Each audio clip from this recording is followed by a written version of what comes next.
Good morning. The Domestic Policy Subcommittee of the Oversight and Government Reform Committee will now come to order.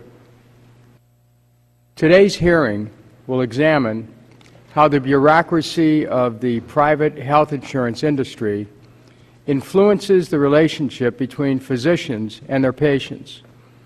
This hearing is divided into two parts. Today, the subcommittee will hear testimony from patients and healthcare providers with personal experiences.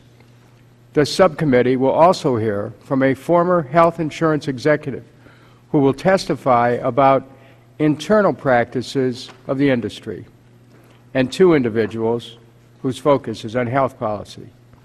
Tomorrow, the subcommittee will hear testimony from top executives of the 6 largest health insurance companies in the United States. Now, without objection, the Chair and Ranking Minority Member will have 5 minutes to make opening statements, followed by opening statements not to exceed 3 minutes by any other member who seeks recognition. And without objection, members and witnesses may have 5 legislative days to submit a written statement or extraneous materials for the record.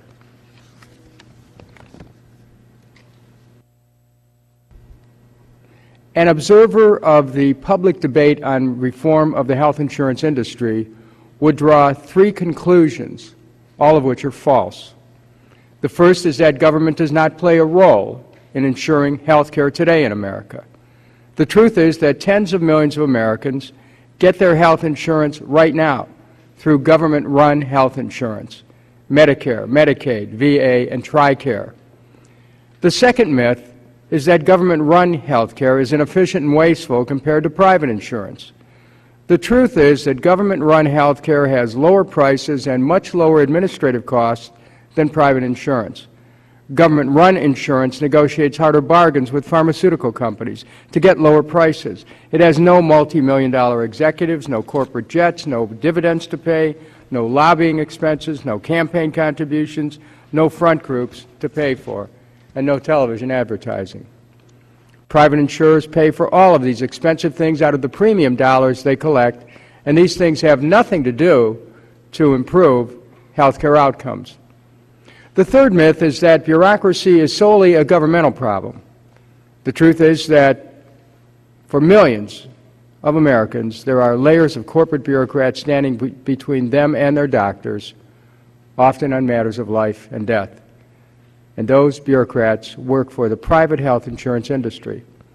The hearing we'll hold today and tomorrow will examine the nature, costs, techniques, and consequences of the bureaucracy of the private health insurance industry. Wall Street considers paying for your cancer treatment a loss, and they want to see health insurers keep those losses to a minimum. They have a statistic known as the medical loss ratio, or MLR, that keeps track of how effectively private health insurance bureaucrats achieve that financial objective of keeping losses at a minimum. To please Wall Street, private health insurers have to deny medical claims, raise premiums, or both. Even as the rate of inflation of medical prices has increased, the share of premium dollars spent on medical care has come down to around 83%, from over 90% in the early 1990s. The state regulatory record and civil litigation dockets are replete with recent findings of wrongful denial and delay of health care by private insurance bureaucrats. For instance, in 2008, PacificCare, a subsidiary of United Healthcare, paid a $3.5 million fine, $25 million in waived premiums and reimbursement of medical expenses, and restoration of health care to nearly 1,000 patients to resolve violations of California law, including wrongful denial of 130,000 claims, incorrect payment of claims, failure to acknowledge receipt of claims in a timely manner, and for imposing the hassle of multiple requests for documentation already provided. Similar regulatory actions exist for nearly every private insurer.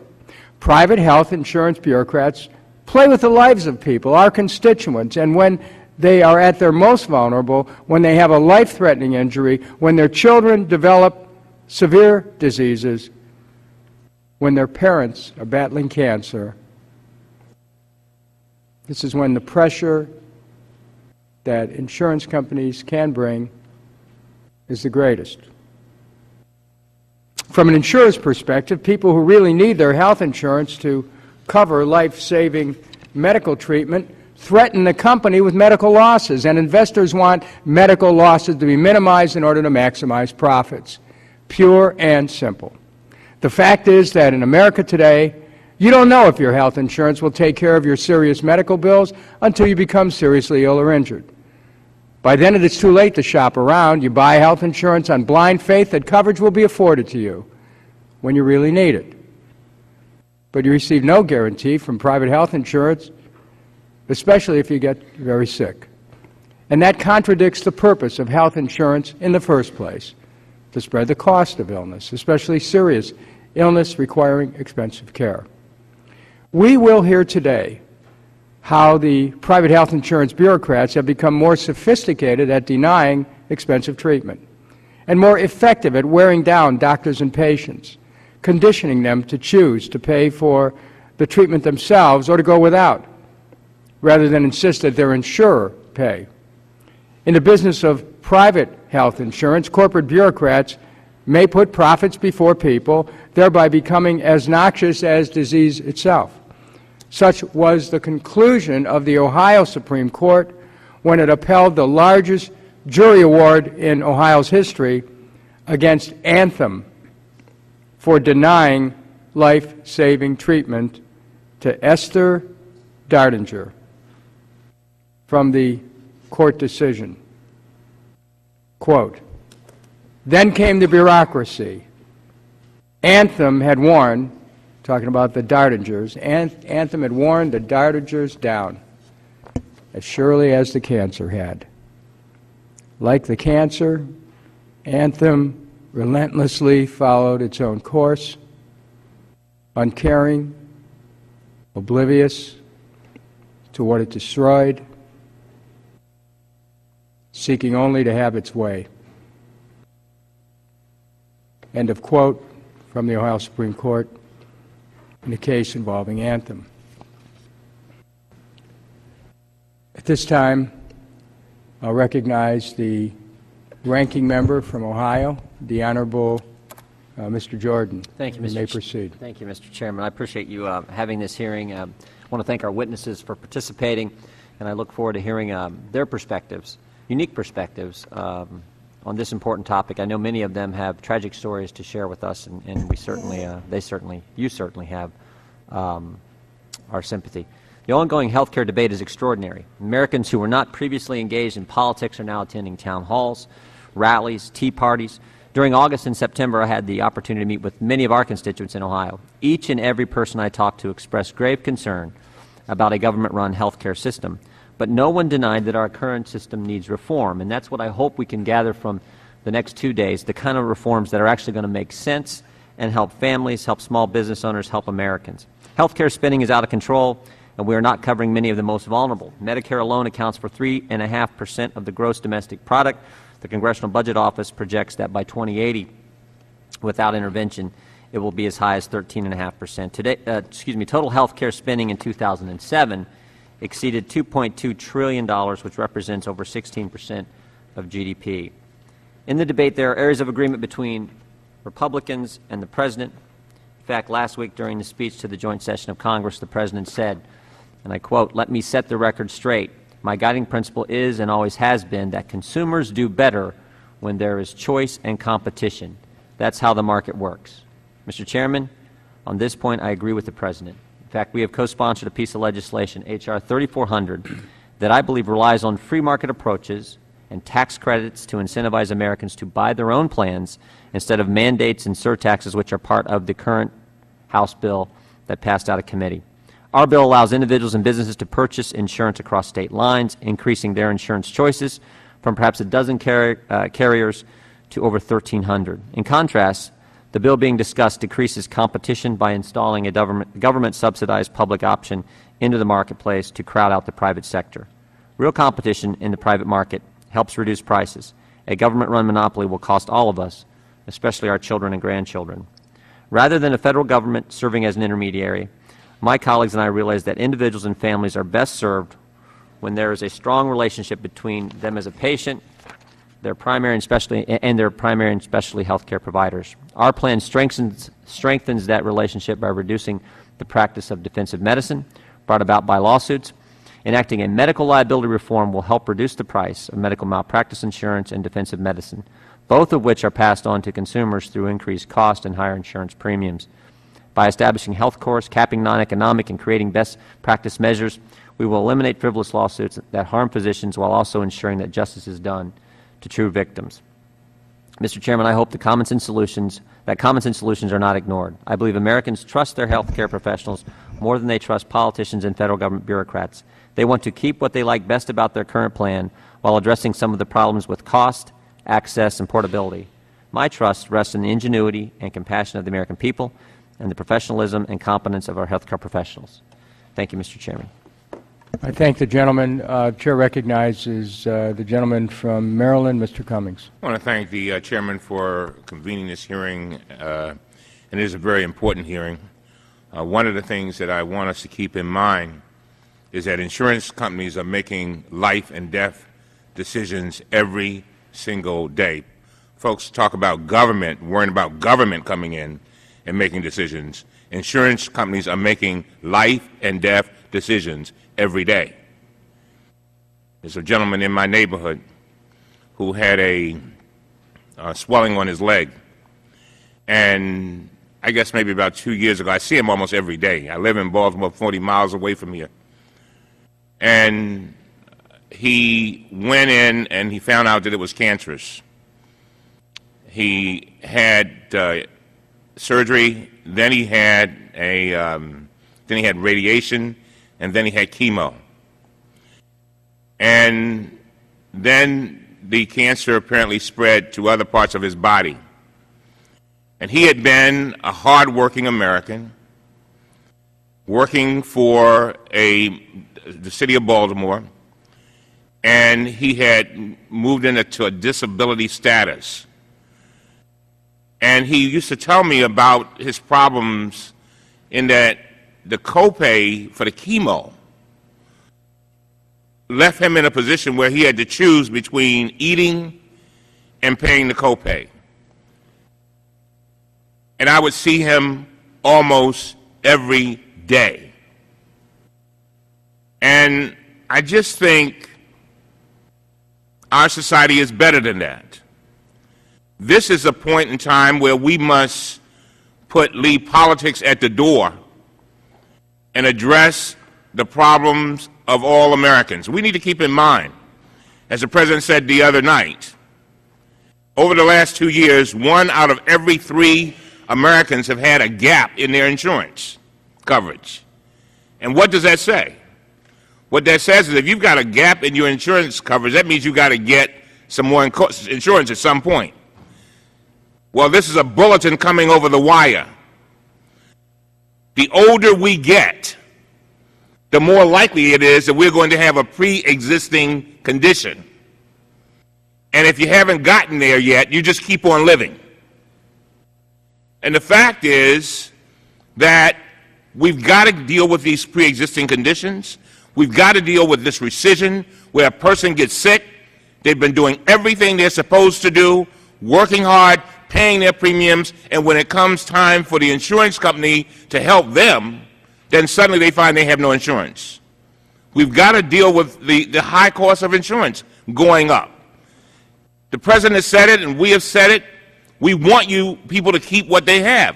But guess what? If it is too expensive, you won't be able to afford it anyway.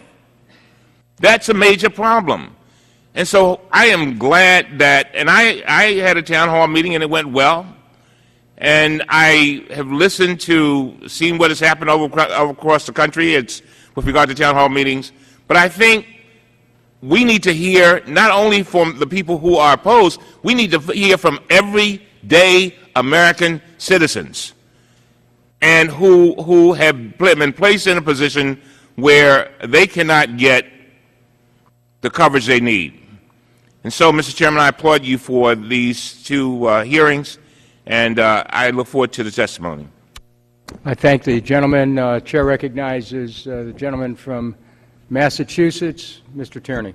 Thank you, Mr. Chairman. Thank all the witnesses for being here today. You know, this idea of competition is great, and it's interesting to hear people say they want the corporations to be able to go across states, but I think many of them see that just as an opportunity to avoid state regulation, and we have to make sure that if that happens and companies are allowed to go across state, that they do not get to avoid state regulation, just go to the lowest common denominator on this. They're seeking to avoid competition with any plan that essentially will do things other than their way. And that's one of the reasons that they're so avidly fighting this public option. They're happy to compete with any other plan or any other insurance company that does the things that they do, pay really excessive and exorbitant salaries to executives, pay a lot of money for underwriting to figure out ways not to cover people with health care, and give dividends that are just not reasonable, but that are extremely excessive to shareholders who actually punish them when they spend too much of the premium dollar on health care delivery. It's a little shocking to me as we watch what goes on around the country at all these town meetings that so many people who consider themselves out there fighting for the people are wittingly or unwittingly apparently out there shilling for insurance corporations and prescription drug companies. What they're looking for is the status quo. And that's just a little bit amazing. If they were really populist, they would be out there saying, you know, there is a point in time when government ought to step between corporations that go to excess, between corporations that use their power and their bureaucracy to deprive us of what we pay our premiums for, and you step in with a little regulation, and we're making sure that competition really does work. But that doesn't seem to be the message that is going around out there at all, and it's sort of surprising. When you look at this medical loss ratio that the chairman mentioned earlier, essentially, I think, Mr. Potter, you've discussed this on interviews as well, companies get punished when they show their medical loss ratio too high. In the 1990s, it was common for medical loss ratio to be 95%. Out of every $100 spent, $95 would go to health care, and $5 would go towards salaries and overhead and profits. And the companies were doing well. They were doing extremely well. Well, studies now show that in some instances that medical loss ratio is 57%. 57% of your premium dollar going for care and the rest of it going to them. I'd be on the streets pounding away saying, why isn't my government out there doing something to stop that? That's what's ridiculous. You want to go out and yell and scream and take the town hall meetings, go where the culprit is. They're the ones that are taking our premium dollars, and what do they give us in return? Rescission? You're in the middle of your care, and they go by and scrub your records and find out, there's a reason we don't have to pay the claim. Making sure that you have a pre-existing condition, well, you don't get coverage at all, or putting a cap on it. A cap on it. 60% of the bankruptcies in this country are directly or indirectly related to medical expenses families are experiencing, and 85% of those families had health insurance. That's what we should be on the streets protesting about. And that's why this bill should directly look in there and say, look, we need to put in some regulation. No more rescissions, no more unreasonable caps, no more incredibly high deductibles or co-pays, no more telling people pre-existing conditions are going to keep them off, and no more getting away with spending less than a reasonable amount of our premium dollars on actual health care services. You know, you can have a decent profit, you can have a decent salary, but $80,000 a day, as some executives were getting, and millions of dollars plus bonuses plus stock options, is not a good way to spend our premium dollar, and that's why this health care reform package ought to be as much about health insurance reform as anything else. And we have to move in that direction. And yes, there should be an option out there where people say, I don't want to go to that private company that gives us that kind of bad coverage. I'll take another option, a public option. And maybe it's drive these people to do the right thing. Maybe when they see that there's somebody not playing their game, that we're not just going to let people into the game who do it the way they do it, that they'll have to behave a little better. And that's what this is about, and hopefully that's what the American people are going to understand it's about, and we'll move in that direction. Thank you, Mr. Chairman. I thank the gentleman. We're now going to hear testimony from the witnesses. And the first two witnesses are sharing a personal narrative with us, which I think that when we in Congress tend to expound on these weighty matters, we're always much more informed when we hear what people have to say about their own experience. And so two of our witnesses will provide us with information about their personal experience. This is important that we pay careful attention. Now, there are no additional opening statements, so we will receive testimony from our witnesses. I would like to introduce our first panel. Mr. Mark Gendernalik, is that right? Gendernalik. Gendernalik? Gendernalik, hard G. Okay. Mr. Gendernalik, is that right? Gender, okay. Gendernalik. Mr. Gendernalik is a teacher from Los Angeles, California, where he lives with his wife and 3 children. His daughter, Sydney, suffers from a rare neurological disorder known as infantile spasms. Ms. Erin Ackley is a resident of Montana, where she lives with her husband and their daughter. In 2006, Ms. Ackley assisted her father, William Ackley, in his struggle to obtain approval from his private health insurer for prescribed medical treatment. Dr.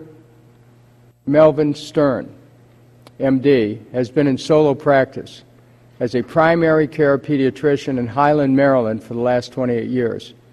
In addition to direct patient care, Dr. Stern has been continuously involved in teaching of medical students, pediatric residents, and physician extenders such as physician assistants. Dr. Stern has served on the medical faculty of the Maryland chapter of the American Academy of Pediatrics and has also previously served as the chairman of the Maryland State Medical Society's Legislative Committee. Dr. Linda Pino, MD, is a physician and medical ethicist who consults and educates on issues related to health system operations, managed care, and ethics. Dr. Pino has worked in executive positions in a variety of healthcare organizations and as a physician reviewing hospital requests for admission at the insurance company Humana. Dr. Pino is now a nationally recognized expert on various issues related to health system operations and ethics, particularly managed care and insurance practices.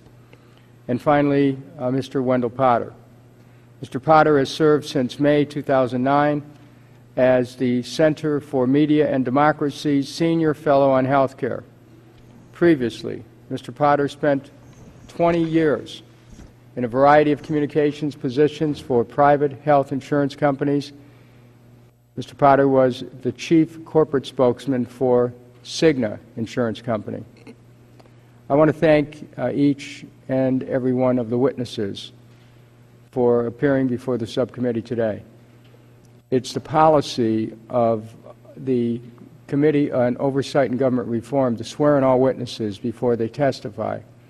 I would ask that at this time, if you could rise and raise your right hand.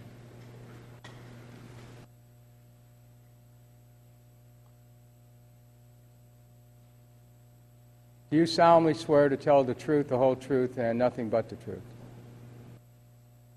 Thank you very much. Let the record reflect that each of the witnesses is answered in the affirmative. I now want to ask each of the witnesses to give a brief summary of your testimony. I want you to keep in mind that it's helpful to have this summary no more than 5 minutes in duration. Your complete written statement will be included in the hearing record. So if you're worried about not getting in a certain word, just know it's going to be in the record of the hearing and all members will have access to that. We're going to start with Mr. Gendernalik. You're going to be our first witness, and we'd like you to proceed at this time. And before you begin, I would like to recognize and welcome the distinguished gentlelady from California, Congressman Watson. Thank you for being here. You may proceed. Mr. Chairman, Members of the committee, I want to thank you for inviting me here today to share my daughter's story with you. I hope it will inform you about the human side of the business of healthcare in America. As an American, it is an honor to be a part of this democratic process at such an important time. And like many Americans, I'm unashamedly guilty of the swagger that comes with that heartfelt feeling that I live in the best country on earth. Unfortunately, that swagger wears a little thin when we don't deliver, when we come up short. And healthcare is one such area where we are not the best in the world. Most will agree we are paying far too much for healthcare and getting far less than we're entitled to, far less than the American people deserve, far less than my daughter Sydney deserves. And that less has consequences, real consequences for people, especially my infant daughter Sydney.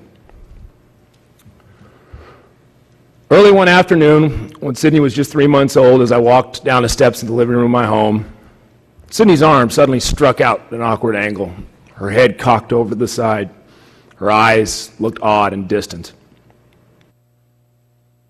She was 3 months old. I was concerned but not alarmed at that point. I thought, well, that's odd.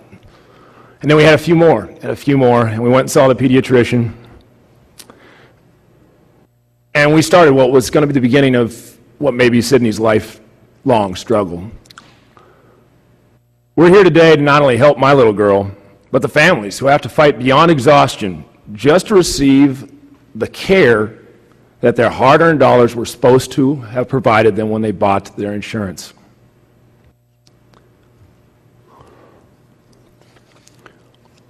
Soon Sydney was sent to a pediatrician, or from the pediatrician to a neurologist. That neurologist ordered an MRI with contrast dye and an EEG. He conducted his own EEG in office, sent out for the MRI to be done at UCLA Medical Center. The insurance company's medical group denied the medical center he wished to send her to, which was UCLA Children's Hospital. She was then sent to an imaging center, which is pretty much a storefront operation that just does X-rays, MRIs, images. Their staff were incapable of injecting my small daughter with the dye necessary to create the contrast to give my neurologist the images he needed. The end result was my neurologist didn't get the images he needed to accurately diagnose my daughter, but the medical group got to save a little money. The neurologist struggled through. We made the best we could out of it. We reached a point where he was coming to the point where he understood her diagnosis to be infantile spasms. It's a syndrome. It's diagnosed by an index of symptoms. We sent out for a second opinion just to be prudent. We ordered a second opinion. The insurance company authorized Children's Hospital LA to conduct the second opinion, then refused to authorize the neurologist there to do any of the diagnostics to form an informed second opinion. My wife took the day off work. She went to the neurologist at Children's Hospital LA, waited, was seen. That neurologist went to order the standard panel of diagnostics, was denied. We were then sent to UCLA, where they didn't even have a room for us. We were sent there on a loss leader by the insurance company's telephone agent to say, hey, go there, they're ready for you. Your authorization has been faxed. They weren't ready for us. My wife and my daughter spent the day without food, other than the hospital snacks, in the emergency room. When I finally got off work, they were able to tell us, I joined them at the hospital, they were able to tell us that they weren't able to service my daughter that day. They had no beds. They didn't know we were coming. When they finally were able to admit us 2 days later, they immediately did their panel of diagnostics. Those diagnostics confirmed the diagnosis of infantile spasms. They set out with the first course of treatment, the universally recommended course of treatment, a drug called ACTH. The medical group would not return a phone call to the whole pediatric neurology department at UCLA, a prestigious medical center. They would give them answers like, we'll call back today by 5. It's under review. After 6 days of being inpatient at UCLA, my wife or I living with my daughter in the hospital room, the doctors came in and said, we're going to have to discharge you. We can't get any response from your insurance company, from your medical group.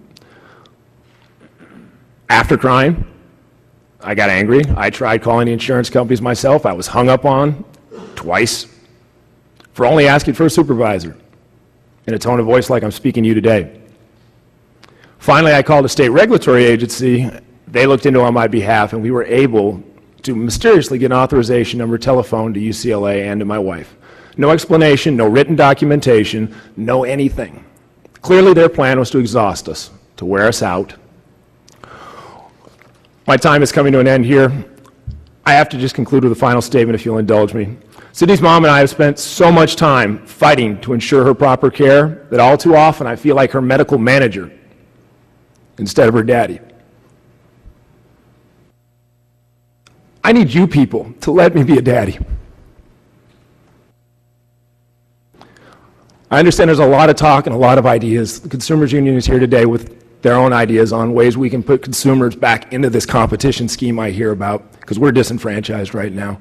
All I want to do is go home and be a dad. Thank you.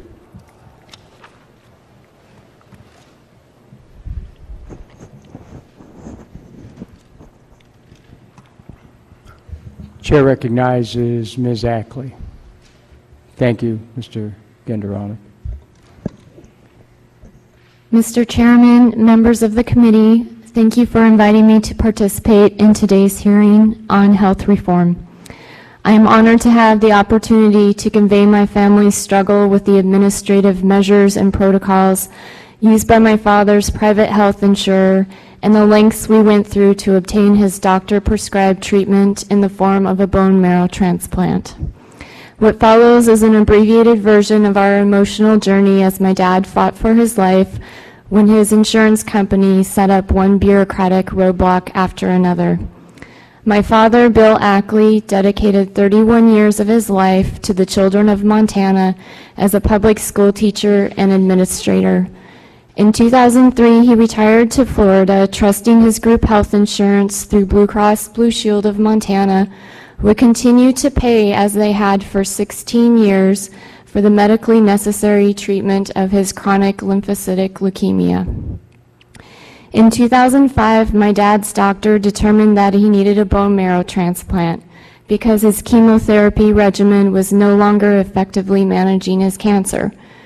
My father was accepted into a transplant program, and on December 1st of 2005, an unrelated donor match was found.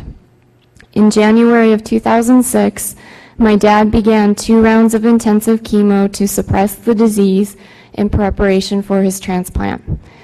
4.5 months after finding a donor, we were euphoric on April 14th when my dad's transplant doctor gave him the news that his disease had responded well to the treatments and he was ready to proceed with a mini transplant.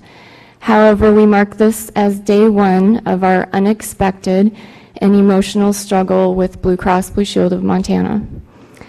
Because his insurance had paid for all of the treatments leading up to the transplant, including the donor search and testing, you can imagine how shocked and heartbroken we were a week later when his insurance notified the hospital, not my parents, that it was denying the mini transplant, claiming the procedure as investigational. For the next 60 days, we continued to run around in circles with the insurance company, never actually speaking to a human who could discuss my dad's case to obtain approval for my father's prescribed treatment while his body was still receptive to a transplant. On the surface, this might not seem like a long time, but when a loved one is going through a life or death struggle, you can hear the clock ticking every minute. My dad's doctor submitted a different request for a full transplant, which had been performed for nearly 20 years, but that too was denied on grounds that it was investigational. It is important to note that both transplant protocols were approved treatments under Medicare. Neither of the 2 time-consuming appeals processes my dad went through in an effort to overturn the denials were completed in the promised time frame. And during this agonizing time, we reached out to the Montana Insurance Commissioner's office, who persisted in keeping the insurance company in compliance. We enlisted the help of countless friends and family to hold the insurance company accountable on my father's behalf, and we even consulted an attorney who had experience litigating transplant denial cases. On day 48, my dad was readmitted for another round of intensive chemo as his cancer was growing rapidly again because we were waiting for transplant approval. We were emotionally exhausted, frustrated, and devastated that we had to continue focusing our time and energy on holding this insurance company accountable instead of spending quality time with my father and concentrating our efforts on his care. Due to his persistence and refusal to accept that unreasonable insurance company denials would be the deciding factor in his life and death struggle with a disease he had lived with for 20 years, my dad was finally transplanted with the stem cells of a selfless, anonymous donor on August 17th, 126 days after the first transplant request. What would have happened if the first transplant request had been approved? We will never know. We do know that he never returned home. We spent Christmas with him in his hospital room, and he did make it to the new year. My dad passed away on January 3rd, 2007, at the age of 59, leaving behind a grieving widow and daughter, and missing the chance to share his joy of life with his only grandchild, Eliza, born 17 months later. My written testimony includes a very detailed timeline of our struggle with my father's insurance company, and I sincerely hope that you will read it and consider the implications of how an agonizing and bureaucratic denial and appeal process changed the course of my father's treatment and affected his chance for a successful life-saving transplant. Thank you.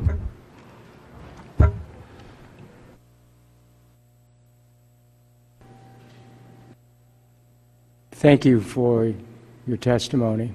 Chair recognizes Dr. Stern. Thank you, Chairman Kucinich, members of the committee, for this opportunity to appear before you today. I'm here on behalf of the patients and families that I take care of, the American Academy of Pediatrics, the Maryland chapter, and the National Physician Alliance. As it's already been noted, I've been in practice in primary care pediatrics for approximately 30 years in Maryland, and have spent a fair amount of that time advocating for my patients and my families in the public policy arena. And one of the templates that I utilize for reviewing public policy is, if it makes sense for children, it makes sense for the community. If it doesn't make sense for children, we better go back and re-examine it. And based on that, go forward with the remainder of my evaluation here. We've discussed the bureaucracy of both the private insurer, the for-profit, as well as the not-for-profit. In 2003, Steffi Wallhandler observed that 30% of our healthcare budget, 30% of the dollars that we sent in, is now spent on administration, and that's in the private sector. As an example of what goes on and how that impacts and has resulted in what happens in the private office. When I started private practice over 30 years ago, there were 2 full-time equivalents that were supporting me. One was a nurse who was fully involved in patient care, did nothing in terms of administration, and the other was a secretary receptionist who basically handled the scheduling and the billing. Today, I'm still a solo practitioner. I have 4 full-time equivalents in the office. I am the only one who is exclusively involved in patient care. The other individuals are involved in chasing after insurance companies, doing things like referrals, prior authorizations, and arguing for benefits for my families. Certainly a dramatic increase in bureaucratic meddling, as it were, in the office procedures. For the bureaucracy that we see in the private sector, the impact, as you've already heard, and I'll give you a scenario in my office of a newborn with a tumor. This baby was born with a tumor at a world-class hospital in Baltimore and was insured by a for-profit insurer. From the time the baby was born, this insurer required referrals. Now recognize, I had never seen this baby. I was not medically in charge of this baby. For me to begin to refer this baby for additional services at an institution that had world authorities in regards to what should be done and how this tumor should be handled was just sheer nonsense and an obstruction for the care. It obstructed it to the point where there were therapies and evaluations that were missed, were not obtained on a timely manner. But in the end, those therapies went forward initially. The administrative burden was very real. The institution itself had people working in conjunction with my office to get the referrals, to do the paperwork, not to do the medical care, but to do the paperwork to get this child the care that she needed. Following the inpatient treatment, which required surgery, the child began outpatient chemotherapy. It was at that point that the insurance company became obstructionist. And utilizing the Milliman and Robertson criteria for evaluation of whether this service should be paid for, denied inpatient chemotherapy services for this infant. Now, you need to understand there are no Milliman and Robertson criteria for infants with tumors, but they refused to recognize that and proceeded to say no, they were not going to permit this baby to have inpatient services. The only reason that we were able to move forward with that is I bluntly told them, look, either provide this infant with what are clearly standard treatments in the hospital, or we will have to go public.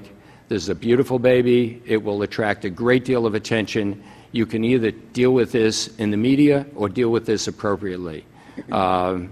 And they chose at that point to say, okay, we'll get things organized. That's not the way we need to run the healthcare system. That's not the way I need to be spending my time. This invasion and obstruction is not very productive. And finally, I'd like to leave you with a notion of the issue of two things. One, this is not really an issue of insurance coverage. Please understand, this is an issue of access to quality health care. And Mr. Cummings is painfully aware of a youngster in our community, Diamante Driver, who had coverage but did not have care and died in this very city as a result of lack of care because providers weren't available.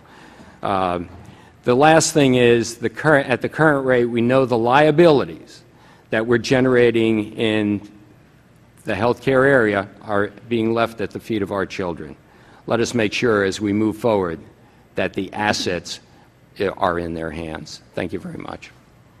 Thank you very much, Doctor. I want to acknowledge what you said about mentioning Diamante Driver. Mr. Cummings and I have had an ongoing conversation about that young man's death, and I think that before the end of the day we'll have a chance to recount what happened with him in the system. Dr. Pino, you may proceed. Mr. Chairman, members of the committee and staff, I appreciate the opportunity to be here. I am a former company doctor who made those kinds of life and death decisions Mr. Cummings referred to. In fact, one of my prior appearances here was in 1996 to talk about how company doctors cause harm and death to patients. And the fact that little has happened is evidenced by the fact that that clip of that hearing has resurfaced and is very timely still. After 1996, I continued to work on healthcare issues, and I've worked in more than 150 legal cases on behalf of patients and assisted patients in appeals. So I have a wealth of acquired information about the inner workings of the health insurance company. The one thing that I think in summary, my experience, which I've detailed in my written comments, is that this has never been a more deadly time for patients in terms of insurance practices. They've become more sophisticated and more expert in achieving the cost-cutting and saving goals. The four areas that I would like to talk about specifically, at least to address and make you aware of. The first has to do with claims, and I see a lot of insurance rhetoric that says that they're kinder and gentler and they deny fewer claims. But a recent study in California showed that at least in that study, as many as 40% were denied. But the more interesting thing is what we don't know, because the evolution of managed care has been to shift the process of limitation, denial, and substitution more prospectively, so that if you can co-opt the treating physician in the office or the bedside, or you can create conditions like we've already heard today where you obstruct and delay and wear people down, then those are things that are never recorded. There's no data or statistics we can go to show the amount of care that has been altered through those processes. The second thing is that the shift in healthcare has been to move everything more technical. So the goal over the past decade has been to eliminate the independent medical judgment of physicians and the healthcare professionals, to normalize through criteria and other scientific-based ways and to eliminate the patient particulars. Coinciding with that is the attempt to make other agents the denial factors by one, co-opting physicians and altering their medical ethics to achieve the goals of the company. But more disturbing is making patients themselves the agents of their own denials through economic changes. The fourth one, I think, has kind of been touched on already by several remarks here, and that is the expert use of terms like medical necessity, investigational, and experimental. I actually testified in the case that you mentioned, Mr. Kucinich, the Dardinger case, which was a very interesting case because the definition of experimental changed as it went through layers of review in order to constantly shift and justify the denial. And in fact, part of the email communication that came out in that case was that the health plan employees were deliberately delaying because they knew Mrs. Dardinger was going to die soon. So they were avoiding making a decision in order to avoid even dealing with the issue of paying for it, in hopes that she would die before they would have to address it. The recent attention on medical criteria and evidence-based medicine, it sounds wonderful to talk about best practices. We should be focused on that, but there's a layer of rhetoric there that hides what goes on underneath. Companies, for example, the criteria for the appropriateness of a hysterectomy should be the same, whether it's in, Boston or Los Angeles. It should be the same whether it's Humana or Cigna, and yet these tools are used and wielded. They're proprietary. A company would never purchase criteria that would cause it to be more generous and to spend more money. So these criteria are used deliberately to justify denials and to limit care, and these tools are being developed using public research and should be transparent and should be publicly available. There are so many things that I could go into that I have seen in all the cases, and as I said, I went into detail in the written remarks. But I think the last two things I'd like to sum up is that patients are not mere anecdotes, and that's the way the insurance company would like to dismiss any claims of adverse effects on patient well-being or health.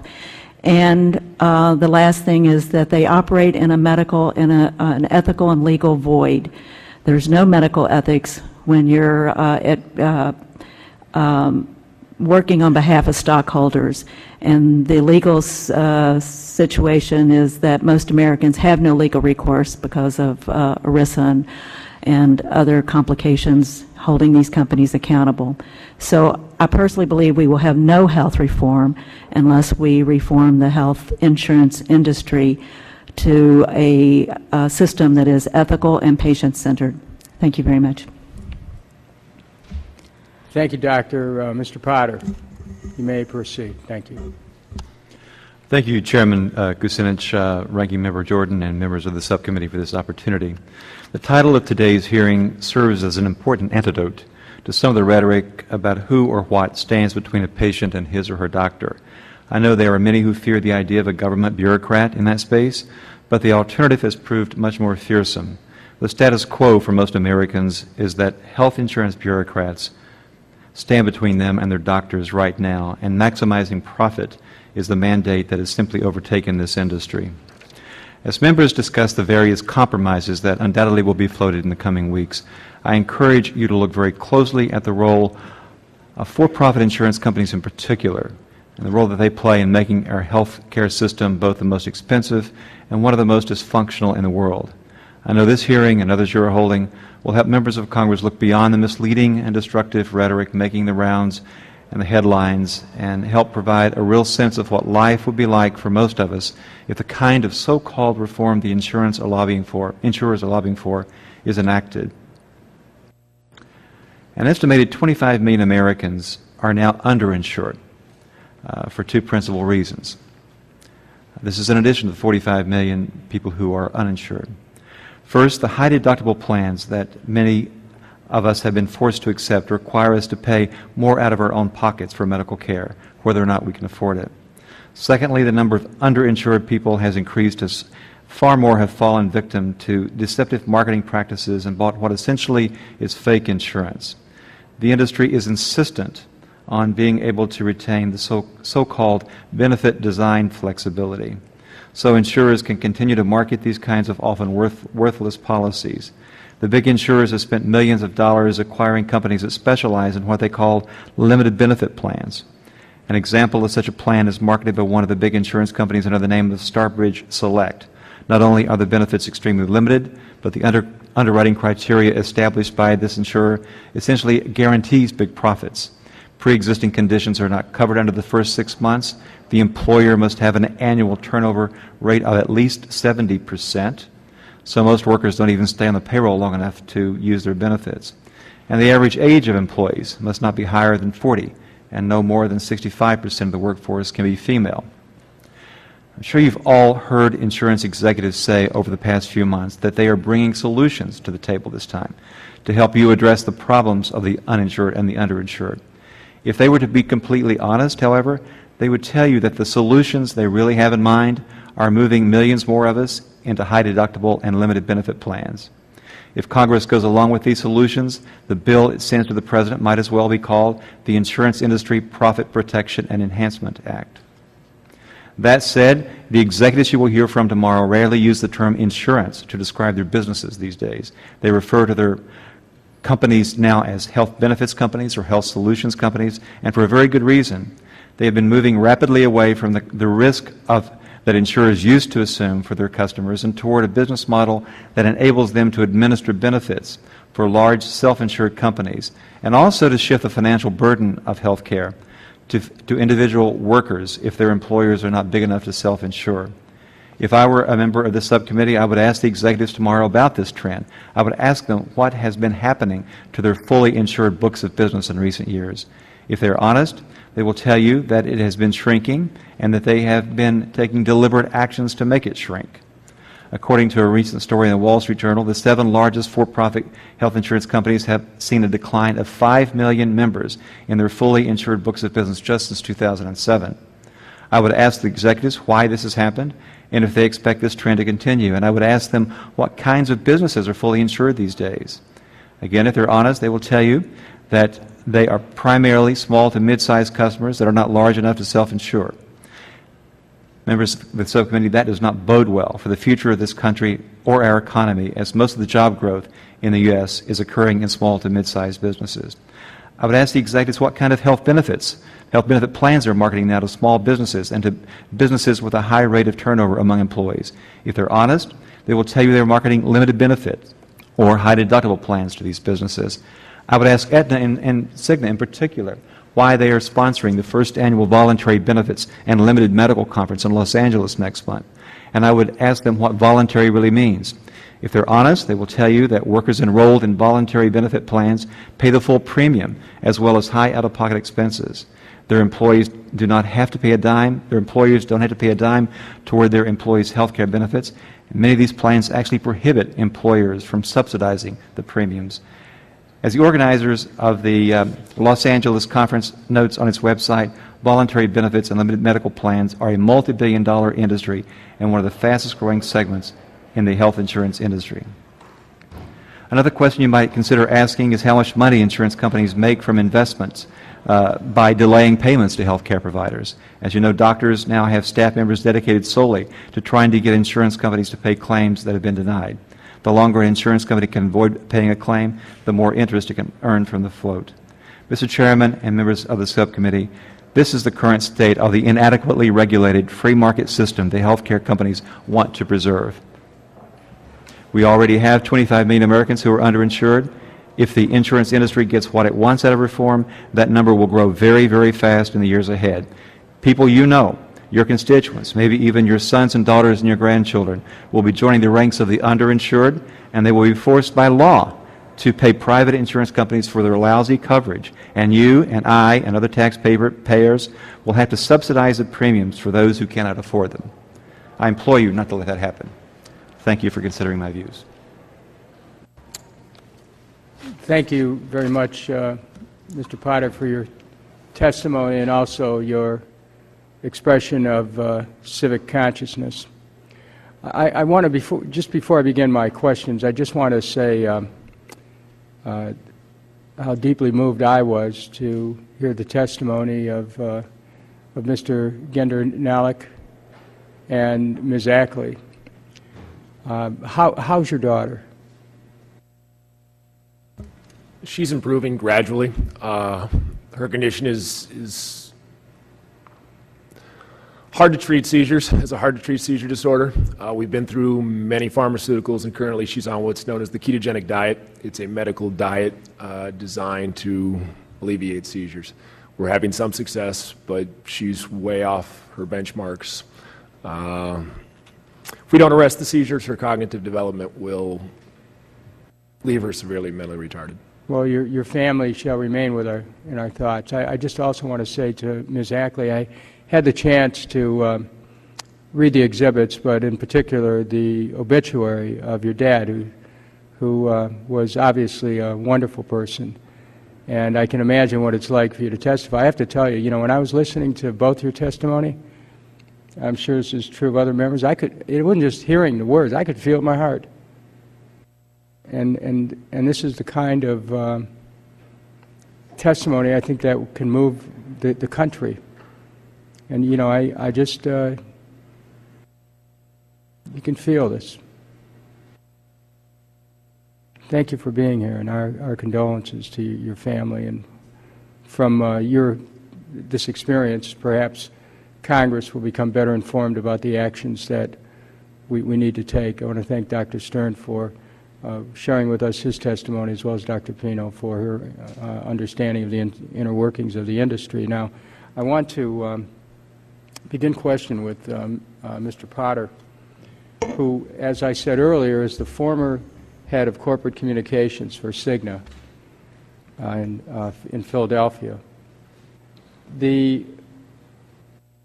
First, I want to ask Mr. Potter about the business profit model of the private insurance industry. What is the business model of the insurance companies? How do they make money? They make money by avoiding as much risk as possible, and often by dumping people who are sick. And they do this through a variety of means. One is delaying or denying care. Another is to rescind policies that we've read about in the news and has been the subject of some subcommittee hearings, in which people who've been paying their premiums for many years, when they get sick and have high medical bills, the insurance company will review their original applications, and if they find any reason to cancel it, they will. And also purging small businesses. They're doing what? Purging small businesses. They have they deliberately look to see if there are small businesses and mid-sized businesses that are customers whose medical claims are higher than the underwriters expected, and they will jack those rates up, the premium rates, when those customers' accounts come up for renewal.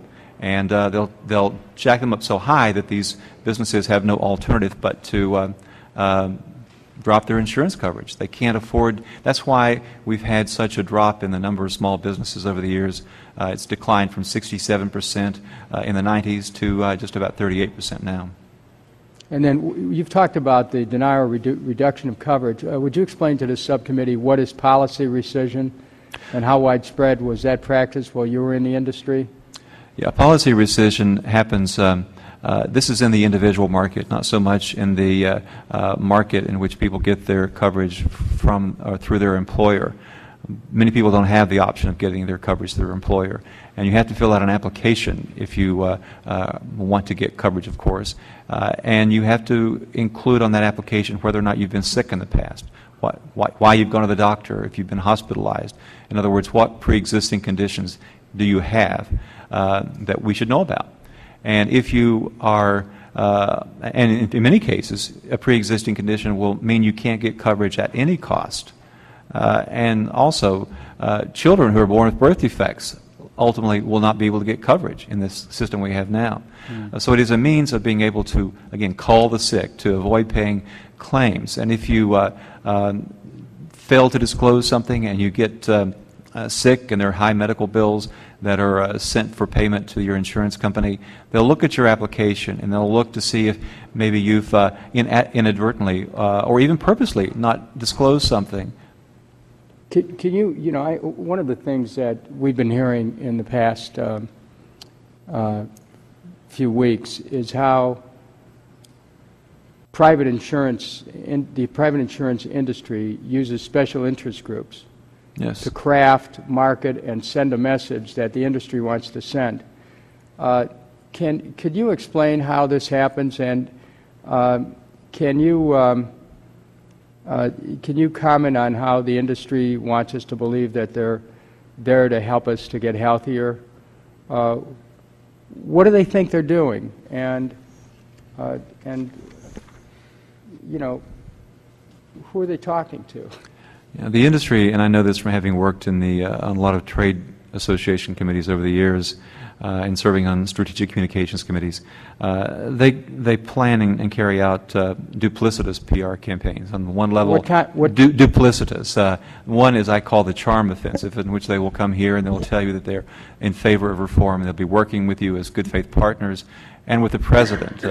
And they'll say the same thing they said in 1993, 94, that they're in favor of getting rid of the pre-existing condition clauses and in favor of avoiding or making or the cherry picking that goes on. And so they'll say one thing and do another. Yeah, exactly. Do they do that consistently? They do it consistently. They say what they think you want to hear, and that's the charm offensive that they carry out. And they'll talk about how much they're in favor of bipartisan reform, for example. Behind the scenes, they will be conducting these covert PR campaigns. And they work through big Washington-based PR firms or New York-based PR firms that set up front groups for them. Like in the 90s, a group called the Health Benefits Coalition was set up. And it was presumably a business coalition, but the funding came largely from health insurance companies. And the sole purpose was to kill the Patient's Bill of Rights. When you say front groups, you mean these are groups that they then mobilize to try to present themselves as representative of public opinion? That's right. And they employ a lot of PR tactics. And they work also with the media and with members of Capitol Hill. But with the media, the PR people who have connections with producers and reporters will feed messages to them, talking points, and there are a lot of reporters and producers and pundits who are very sympathetic to them. I'm looking forward to having a chance to ask Mr. Potter some more questions, but my time has expired, and I want to, before I recognize Mr. Jordan, I want to acknowledge the presence of the gentlelady from Ohio, Ms. Capter, who's joined us. And Mr. Jordan, you may proceed for 5 minutes. Thank you, Mr. Chairman. And I apologize to the committee and to our witnesses. I had to jump out. I'm in another committee going on just next door as well. Mr. Jordan, we're always in awe of how you can be in two committees at one time, but we're glad you're here. Thank you for this important hearing and for the witnesses' testimony. And to Mr. Gendernalik and Ms. Ackley, I mean, your stories, I think every single American would agree what you went through is wrong. You pay your premiums. You're honest when you sign up for your contract. You should not have to go through the harassment and the things. I mean, this is coming from conservative Republican that says what happened there is wrong. Americans, seems this whole healthcare debate as it's unfolded here the last several months, Americans hate being told what to do. And this idea that somebody's going to get between them and their family and their doctor, whether it's the insurance company or frankly whether it's the government, is just something that just doesn't sit well with them. So I think there's things we have to focus on that empowers the family and doesn't have what you described take place. I liked what I think Dr. Stern said earlier. I'm old enough to remember as well when I was a kid going into the family doc, and there was typically one person out front, and in those days it was typically a lady, taking care of things in the reception work, and maybe she was there, that individual was the nurse as well. Today there are more people out front complying with all that bureaucracy, whether it's government or insurance. There are more people out front than there are in the back trying to get you well. And that's a problem, and that's what's so frustrating to so many Americans. Let me just walk through some of the things I outlined in my opening statement and just see, and I'll go to Dr. Stern if I could. Do you think we need some liability reform in our current healthcare system? Do you think that's appropriate? The short answer is very definitely yes. Do you think there's the need for more empowerment, say health savings accounts, association health plans? I can remember just 2 weeks ago I was given a speech before I even talked to the group, had a husband and wife walk up to me, small business owners. They're in the business and they have 2 employees, and they said, Congressman, we would love the ability to pool together with other similarly situated, other small business owners and use the economies of scale to, do you think that makes sense in our health savings accounts, association health plans, as part of a way to empower people and help with our cost and help with our system? There's a conflict there. The issue of pulling together and generating much larger insurance pools makes an infinite amount of sense. And in fact, in Maryland, we do have a small business pool. Mm-hmm. The issue of the health savings account and the notion that the consumer can be empowered to spend that dollar more wisely just flies in the face of what the actual market is. Medicine is not a free market. I agree with that. No way.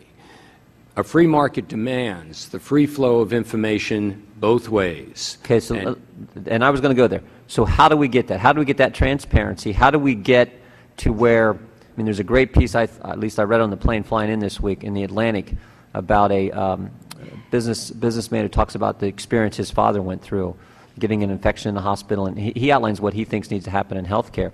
And he talks about the fact that it's not a free market, and it's always somebody else who's paying the bill, and that's the fundamental problem. So tell me what you think needs to happen so we do get the transparency we need to have the right kind of market out there. The transparency has to be within the healthcare system itself. To have the broker, the insurance companies are not in the healthcare business. They're a broker. I'm in the healthcare business. I deal directly with the patient. The University of Maryland is in the healthcare business. They deal with the patient. Johns Hopkins is in the healthcare business. They deal with the patient. To have the broker intercede in that interaction is simply not productive. And you have, and in my written testimony, some very specific actions that we've had to take. One of those is a bill that I worked on in the Maryland General Assembly and fortunately moved forward on the national scene, was the issue of the mandated benefit for maternity care. Mm-hmm. There is no way to have the private insurer intercede and make that determination that a child and a mother should be going home at such and such a time. That's a medical decision. Right. Should be left to the medical authorities. I agree. If there's malfeasance in that, it's the medical profession that should be taking care of it, and we do. Okay. But to assume that this is a marketplace issue, I think simply isn't going to fix the problem. That's how we've been dealing with it. It's not a free market. And the consumer doesn't have the information that they need to make that analysis. Even if they had the information, they don't have the understanding. I went to medical school. I did additional training to be able to make. I don't know that's always the case. I'll use we have a health savings account in our family, high deductible health savings account. I did what I assume many of my colleagues do every couple of years, go for the physical that they offer here with the doc on Capitol Hill. Did the blood work, did everything. He says, you know what, we can schedule for a colonoscopy as well. I said, I'll think about it, and decided I'd rather do it at home. Found out our insurance doesn't cover it, but also know that I'm 45 and you're 50 is kind of the recommended time you do this. So I could have depleted our account, or I can just wait, and we decided to wait. So there was a situation where we made the decision as a family, or I made the decision that we would just wait. So I do think it can work and has a place, but what I'm interested in getting is a more what we need to do so that we empower the patient, the consumer, the family as much as we can, and eliminate this bureaucracy, whether it's the government, whether it's insurance companies, that gets between the patient and the caregiver. And my time went way too fast, Mr. Chairman, so I'll yield back. I thank my colleague from Ohio. Before I introduce Mr. Cummings for questions, I want to acknowledge the presence in the audience of some visitors who have come to Capitol Hill to indicate their concern about the reimbursement policies with respect to prosthetics. So I want to acknowledge your presence. See the young man in the front row. We're glad that you're here. Maybe someday you'll be on the other side of this dais here. So thank you so much for being here. And at this time, we'd like to recognize Mr. Cummings of Maryland for 5 minutes of questioning. Dr. Potter, first of all, thank all of you for your testimony. It's been very eye-opening and very helpful. Dr. Potter, one of the things that really bothers me is that when you talk about insurance companies, the media, health insurance companies, the media, and you complain about them, the media seems to bend in the direction of saying that you're beating up on them. And that really bothers me, because when I listen to your testimony, and I can tell you as a lawyer, the things that you've talked about to me are, if not fraudulent, are very, very close and are criminal. In other words, when you say that you are going to, when a person or an insurance company has people paying, say, for 16 years, and when it comes time, they are loyal in paying their payments, but when it comes time for them to get what they are due, and that's a simple concept of contract law. You bargain for something and you get back something. But when they come to get it, what they're saying, I mean, listening to the testimony here, when you hear Dr. Stern, basically what he said is that he has to fight to get what he needs for his patients, and not everybody's a Dr. Stern. I know there are 99 million great doctors, but he has to fight, and he has to double the number of employees in the fight. So I'm trying to figure out, do you think it's an unfair statement do you think it's a fair statement when they say you're beating up on insurance companies? Oh, absolutely not. It's part of the PR campaign of the industry to protest that they're being demonized, and I as someone who was in PR for the industry for 20 years, is part of what I did when I was there. They want you to see them as again, good faith partners, and working with Congress and with the President, and behind the scenes, doing all they can through a lot of ways of essentially laundering money through big PR firms and setting up groups that they don't want anyone to know that they have any association with, but which they're funding, to try to gut reform or to shape it in ways that will benefit them more than Americans. One thing that's happened over the years, and I saw this from my role initially as a journalist, but then later as a PR guy, our media's changed a lot. The newsrooms are shrinking. There's very little investigative reporting, and reporters are so stressed for time and that they will often just take a statement that I would write and go with it and say, well, I've got the insurance company's point of view here. The insurance companies and other industries, other special interests, have really benefited from the change in the way the media operates and the growth and power of corporate public relations. You know, Dr. Pino, I'm wondering, when I listened to the testimony here, and then I watched some of the town hall meetings where people were loudly protesting, and that's all well and good. But I sat there and I wondered how many people, if they really read the legislation, would understand that this probably would help them. And I get the impression, I know there are many reasons that have been given for these protests, but I get the impression that part of it must be what I call "it won't happen to me" syndrome. In other words, that people assume that, oh, that happened over there in Indiana, that happened over there in Baltimore, that happened, but it won't happen to my family. It won't happen to my friends. I won't have a similar experience as Ms. Ackley. And so, so I take it that the things that you're talking about are pretty widespread. Absolutely, and I think you're right. People assume that this isn't going to happen to me until something tragic does.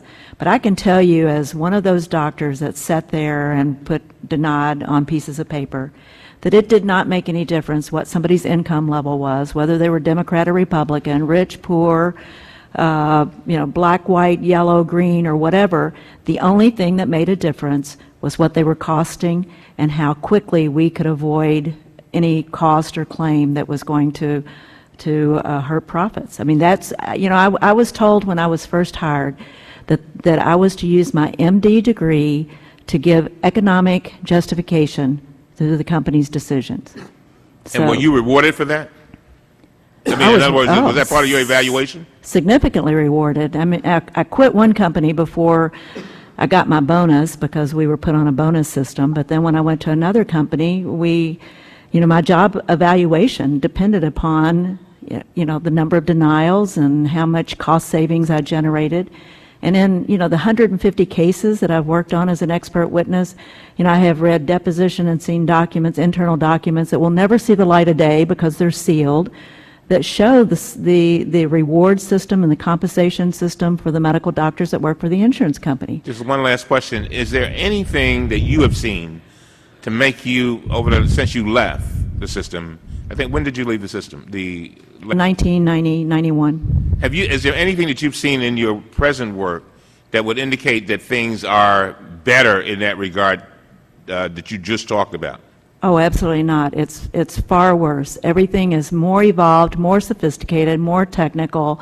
The methods, the difference between the methods I used to deny care and the methods that are used now is like the difference between surgery with a kitchen knife and a laser gamma knife now. It's just that much more expert.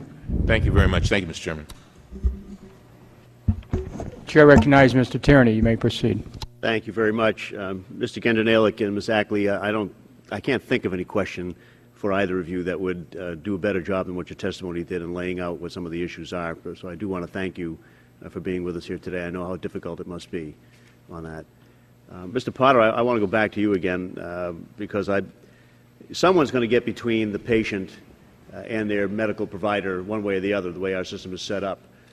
Not everybody in my district, certainly not even the majority of people in my district, can afford to put money into an account of some sort, and if they do, they're still going to have an insurance company somewhere involved in that. So clearly that's not the answer that we're talking about here. We can regulate, if we try to regulate, prohibiting rescission, prohibiting a cap on the insurance, and perhaps prohibiting exclusion for pre-existing conditions, but we'd have to be pretty good at policing to make sure the companies don't just do it anyway, or that they don't try to pay fewer claims in some other way. It would seem to me that one way to do it is to just say that a certain percentage of a premium dollar has to be spent on medical services. So the medical loss ratio, maybe we go back to where it was in the 1990s at 95%. That would be one way of going at it. You agree? I do agree. Okay. And the second one is competition with somebody or something that doesn't play by the rules that they play. Right. All right. Right now, they're happy with competition. Let's have competition as long as we're all in on this game of trying to make sure our medical loss ratio is low, our salaries are high, our profits are high, and we have these different ways of excluding coverage. And I think, would you agree that that's where the public option comes in? that if you don't have something like that, we're never really going to get at the crux of this? Absolutely.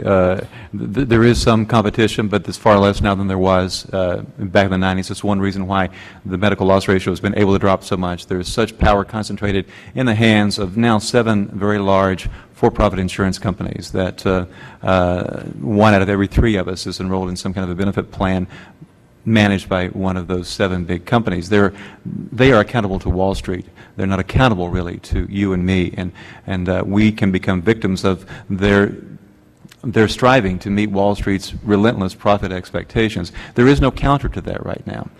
They're all playing by the rules that they establish in the marketplace. There is no government benchmark. They set the rules. They determine what kinds of policies we'll be able to have, what kinds of policies your employer will offer to you.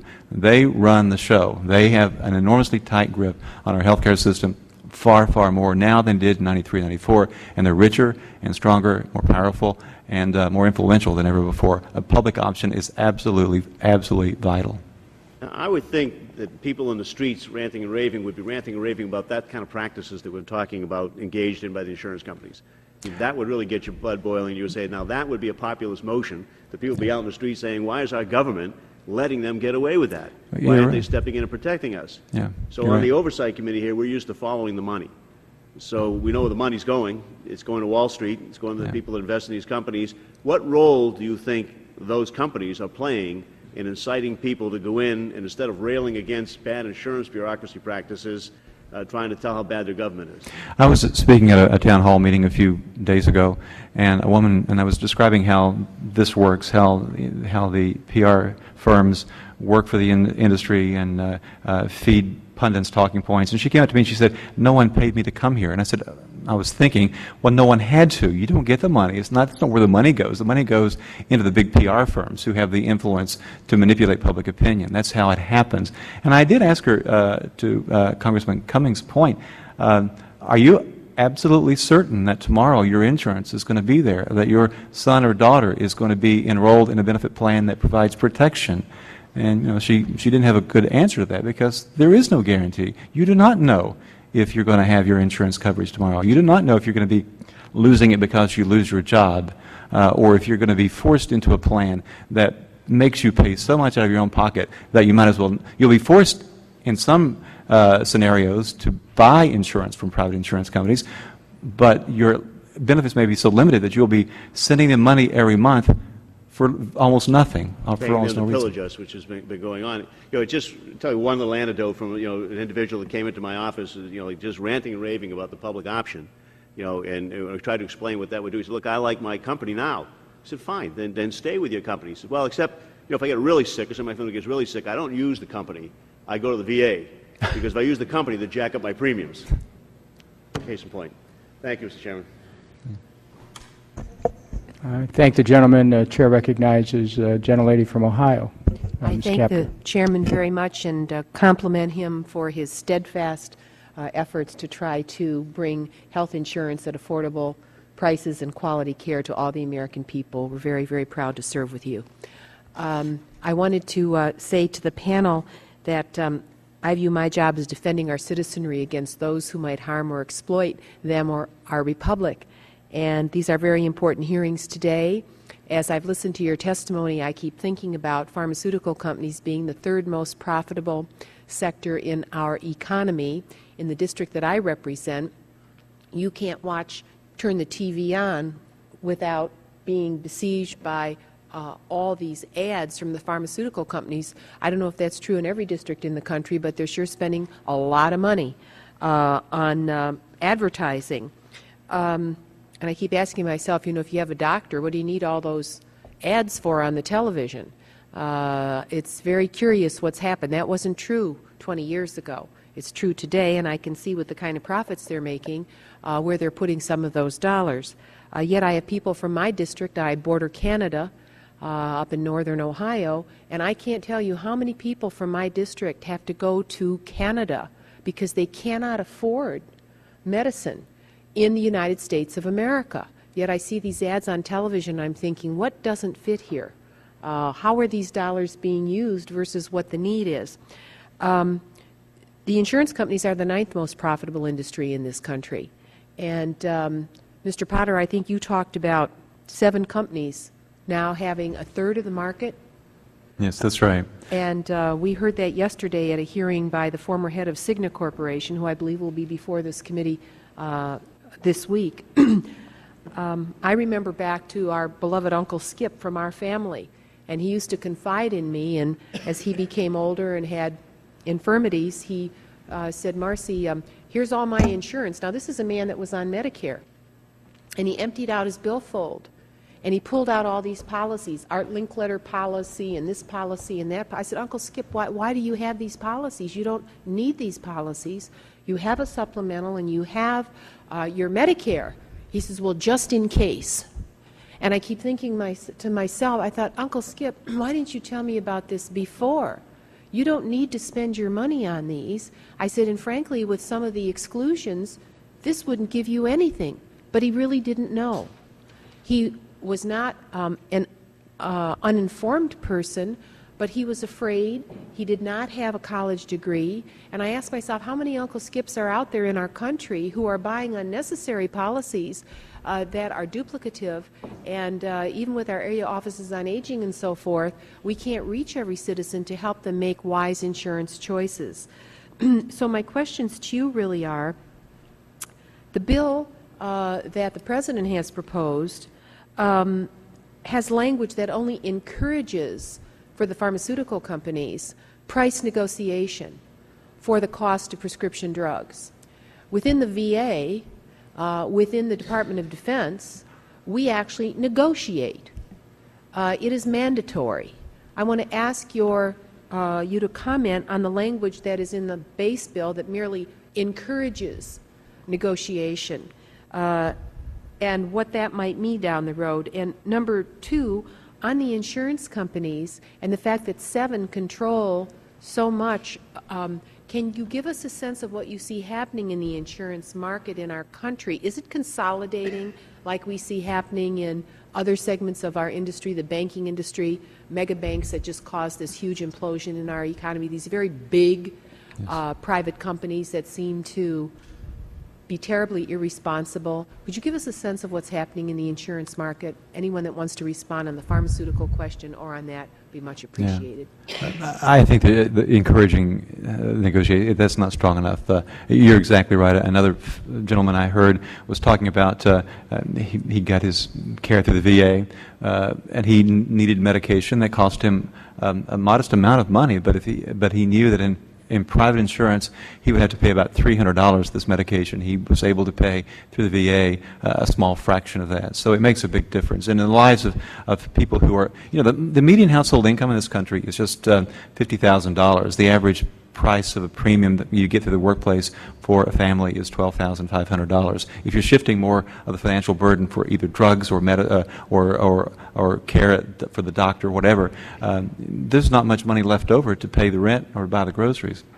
To your point about the 7 large companies that control the industry, they have become so big through mergers and acquisitions over the years. And I've been a part of a lot of that, or managing the communications around them. There are far fewer companies than there used to be. There's not nearly as much competition as the industry would like you to believe. They say on their website, and they'll say in testimony that there are 1,300 insurance companies that compete. There's nothing like that. If you look closer on their website, you might see, if you can count up, 287. And then that includes vendors to these companies. So it's a fabrication. There's been so much consolidation in the industry that last year alone, $250 billion flowed through these 7 companies in revenues. So you've got enormous concentration of power. It's really a cartel of large companies, and they are so big that small companies, and there's been talk about maybe establishing co-ops. There's not a chance that a co-op, a fledgling co-op, could ever get the resources or have the clout in the marketplace to compete against these big companies. You're talking about the insurance companies. I am. Do you see the same concentration in the pharmaceutical industry? Oh, absolutely. The power of the pharmaceutical companies is absolutely is great, and they're gigantic companies that are very, very profitable. And could I ask, sir, if there are any of the witnesses that have any articles that you could reference that we could incorporate in the hearing record on the nature of that concentration? I personally would appreciate it very much. certainly, we'll do that. Anyone else want to comment on pharmaceutical profits and insurance company consolidation? Very briefly, my daughter's delay in treatment at UCLA, the first significant delay we received was because the pharmaceutical she required is a drug called ACTH. There was one manufacturer who produced it, Questcor. They've been the subject of Senate hearings due to what they did with their pricing scheme. In doing my parental due diligence, I went online to look up what this drug was they were going to put in my child, stumbled across investment journals, online investment journals, where one of the corporate officers from Questcor was freely to investors. So he wasn't speaking, I wasn't the intended audience. His remarks were that the drug was an underutilized asset. And because they were the sole manufacturer, they could change their pricing strategy and significantly increase the company's portfolio, which they would then be able to put into, he tried to cast a noble light on other FDA approvals and such. The drug went in July of 2007 from roughly $1,000 a vial to over $23,000 a vial based on published reports. My insurance company doesn't let me see what the actual costs are. So published reports, multiple published reports, had it at that point when my daughter needed it in December of 2007, $23,000 a vial. And just to get to how ludicrous this is, we had to order it from out of state. We had to inject it ourselves. 2 untrained people had to inject our daughter nightly with this. We had a syringe explode. We thought how many thousands of dollars just exploded over Dad's face. They had a delivery man in a beat-up Nissan who was probably making $8 an hour deliver 4 vials of this stuff to my house. And I went, wow, does he know what he has? He'd quit this job and drive across to Mexico and sell this stuff. Clearly, we've had our brush with the pharmaceutical industry. My solid opinion is that they delayed service to my daughter because of the hit they were going to take. Now, that's the HMO medical group. The pharmaceutical company, on the other hand, knew by orphan drug status they had the leverage. There was no competition in the marketplace for this drug because it serves a minority of people. Very few children are afflicted with my daughter's disorder. Their primary market for that drug are MS patients. And therefore, they leveraged it, as the man was candidly speaking in investment journals, up to $23,000. Other published reports after my daughter's required time period on the drug, we were on it for 4 months. I don't know, estimated cost was $80,000 to $100,000. The drug went up to over $40,000 a vial. Absolutely exacerbating and unwarranted and immoral. Thank you. Thank you, Mr. Chairman. Gentlelady's time has expired. Mr. Chairman, may I just say, if there are any witnesses that have any kind of a study on the advertisements paid for by pharmaceutical companies across this country in order of the biggest buys for which drugs, and then in rank order, I would love to have that for the record. I want to say, in response to the gentlelady's question, I think that as we begin preparing for the continued work of this committee, that would be a proper subject for a separate hearing. And I want to thank the gentlelady for making that suggestion. Thank you. We are going to go to a second round of questions of the witnesses before we go to our second panel. And given the fact that we are going to be holding a hearing tomorrow with top insurance executives in this same subcommittee, and the fact that we have 2 distinguished individuals here who have had direct experience working inside the industry, we're going to hopefully be able to engage you a little bit more in the second round. I want to start with Dr. Linda Pino, who's the former review physician for Humana, Incorporated out of Louisville, Kentucky.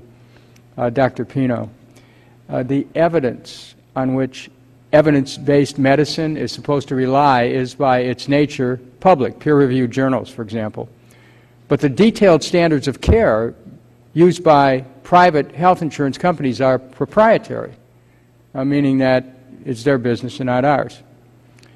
If the coverage decisions are based on publicly available evidence, why doesn't it follow that the standards these companies use to determine care should also be public? Why aren't they, and what is the reason? Well, the main reason is that their basic purpose is to be able to deny or limit care. So what happens, and this has been a part of the evolution of managed care, is 20 years ago, one of the real difficulties for an insurance company back when I was functioning as a medical director was having, some sort of objective grounds to deny something. So, for example, if we wanted to deny a hysterectomy, we needed criteria to do that. And that was very labor intensive for a company to develop. So these companies emerged that would actually develop criteria, like we've heard Milliman and Robertson, Dr. Stern refer to them, which is now Milliman USA and other companies that have gotten into the business of developing criteria specifically for healthcare companies to have. It's like a filter, and the tighter the threads of the filter, the more you can limit or deny care. So you're saying the criteria is set up on denying care? Right. I mean, that's, just like I said in my testimony, you don't purchase criteria in order to provide more care or more generous care. The reason these companies spend millions and millions of dollars to buy the criteria, to set up the computer system, is to enable, as requests are made for the more costly or the more frequent and costly services, is for nurses up front, or not even nurses sometimes, to be able to say, well, this doesn't meet our criteria, we can't authorize it, we can't approve it. So you say the standards are proprietary, but are these standards based on evidence, or are they just basically accounting devices to try to whittle away the claims? Well, they're loosely based on evidence. I mean, there's material that's available in research that comes out of academic centers, and so you take this information that is public and has been developed using public funds, and then you tweak it as an accounting, denial tool. Okay, now, Dr. Stern, you wanted to get in on this. The criteria, in one case, has a focus that is the standard criteria, the standard practice that are publicly available, has a sole criteria of cost-effective quality care. That's the criteria. Millman and Robertson is focused on cost reduction. That's the criteria. Okay. And everything that's generated in that criteria is to support the cost reduction. So entirely different mission. So let me ask Dr. Pino and Dr. Stern if you want to join in on this. I understand, Dr. Pino, that insurers pay subcontractors to do utilization review as well as handle specific appeals of denials of coverage. Do insurance companies carve out any specific disease for internal special reviews or for outside contractors to review? Oh, yes, and that, Why? that kind of carve out or outsourcing is increasing. Why? I mean, under what circumstances? Well, it began, one of the earliest carve-outs were mental health management, where you could carve out the amount of premium that was used for mental health, and you subcontract it out to a for-profit mental health management company. You capitate them, so you fix your cost, and then they have to take care of all of the medical conditions within that.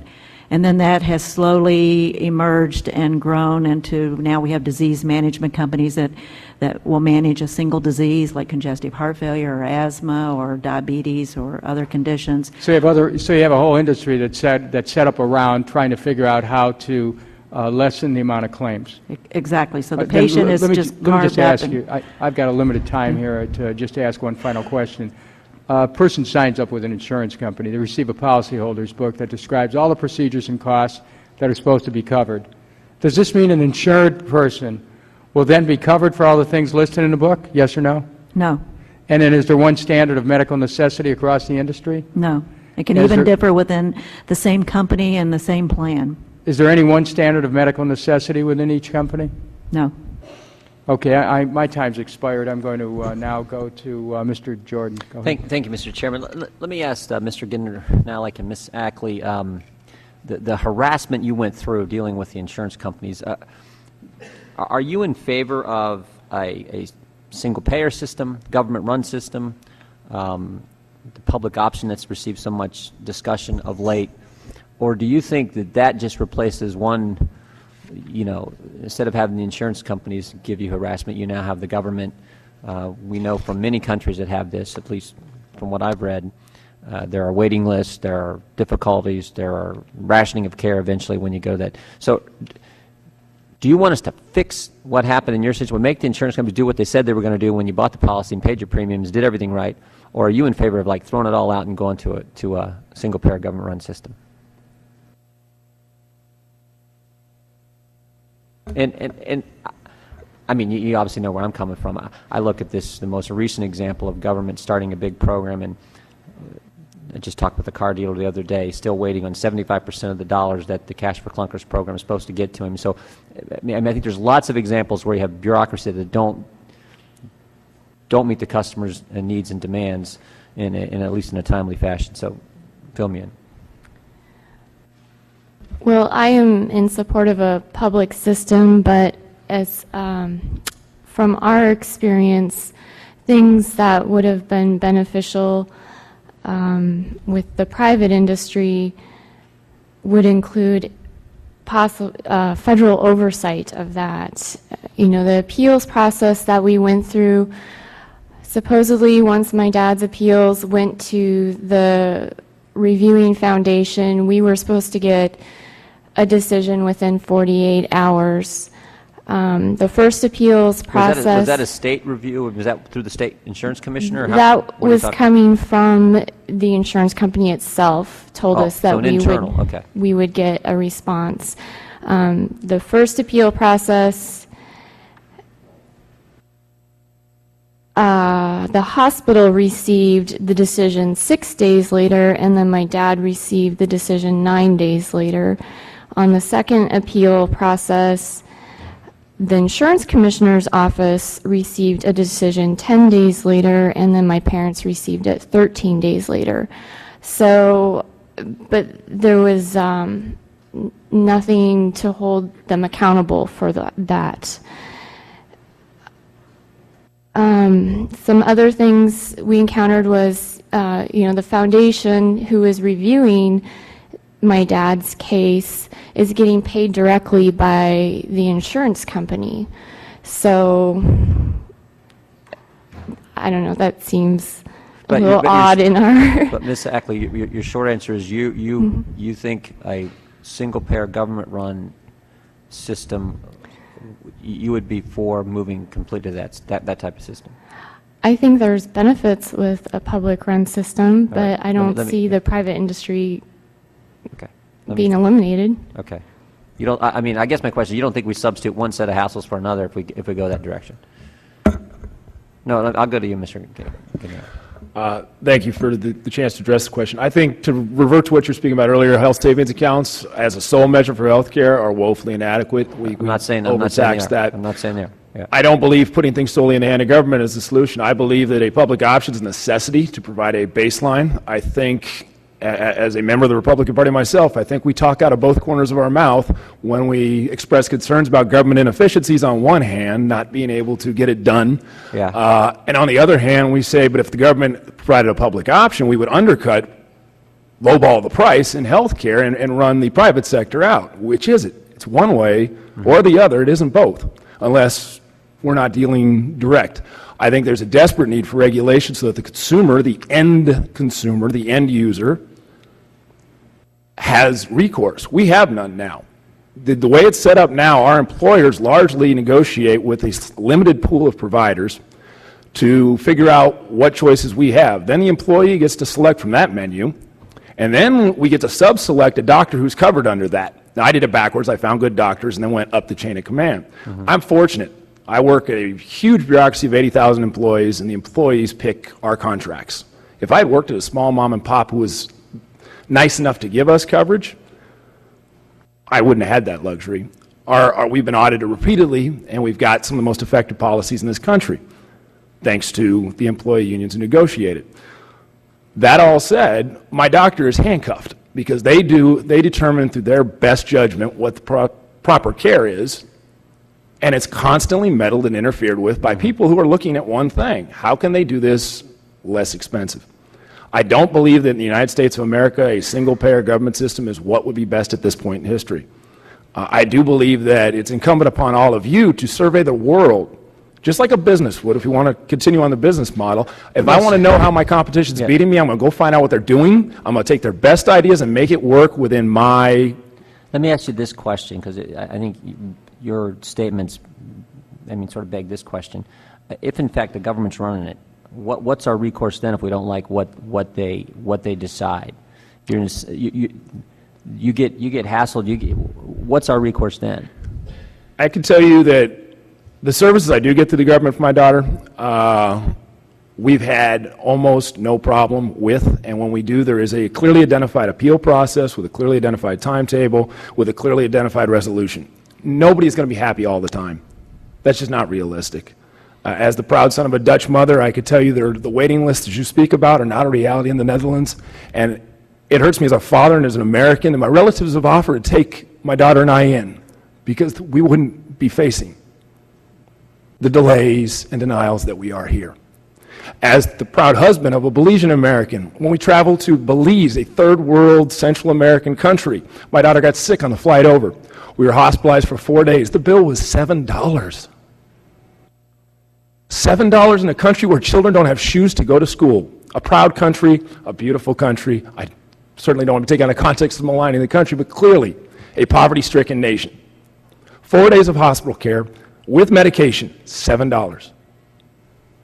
Okay. Thank you, Mr. Chairman. Mr. Chairman, why don't I just 15 seconds by unanimous consent?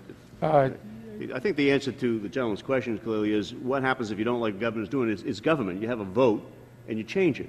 That's where the people get to have a part in it. We don't get that vote with the insurance companies. Then that's the problem. No, we can rant and we can rave and we can do it, but all we get to do is go to another company with the same bad practices and we don't like the first one. I appreciate it, gentlemen, but we can also change the law and make the, we do have a say in this as well. We can make the system work better and do one that doesn't turn it all over to the government as well. That's Congress. I agree with you.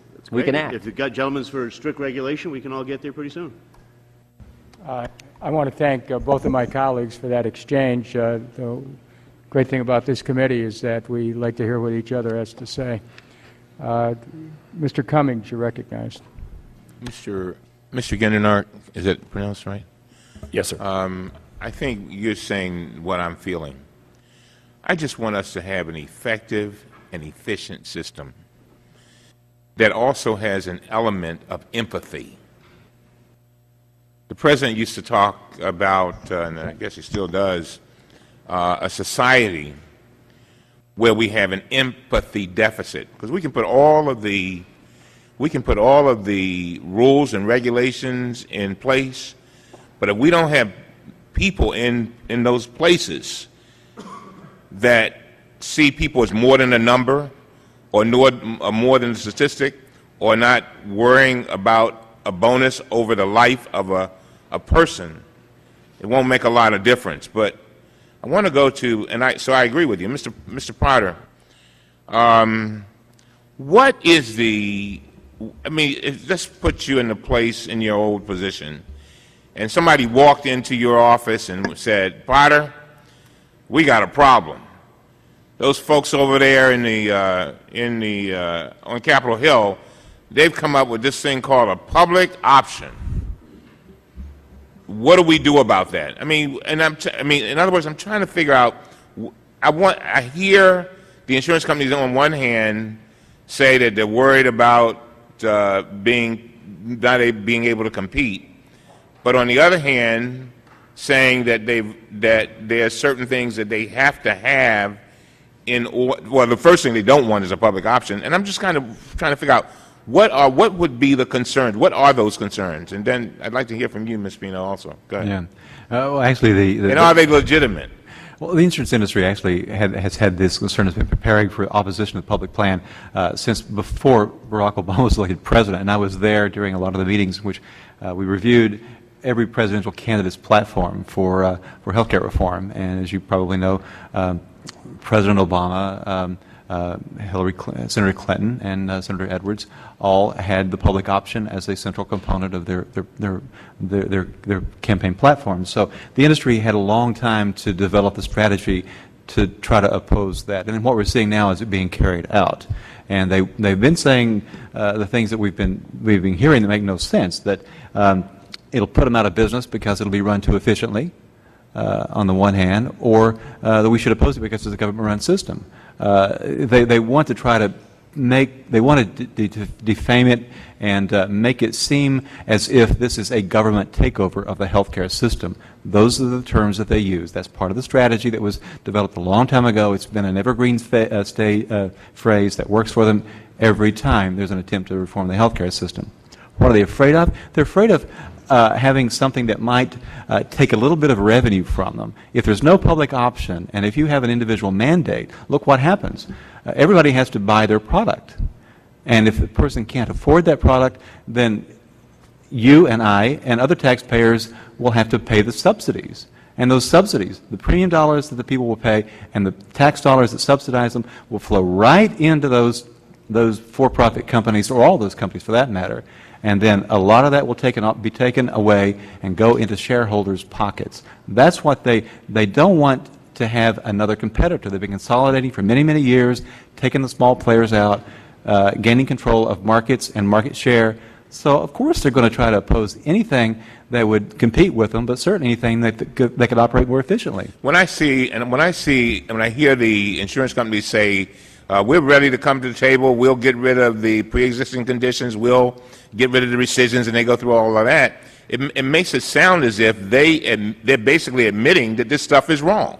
Oh, absolutely. And they said exactly the same thing in testimony before Congress in 1993, and I can point you to it.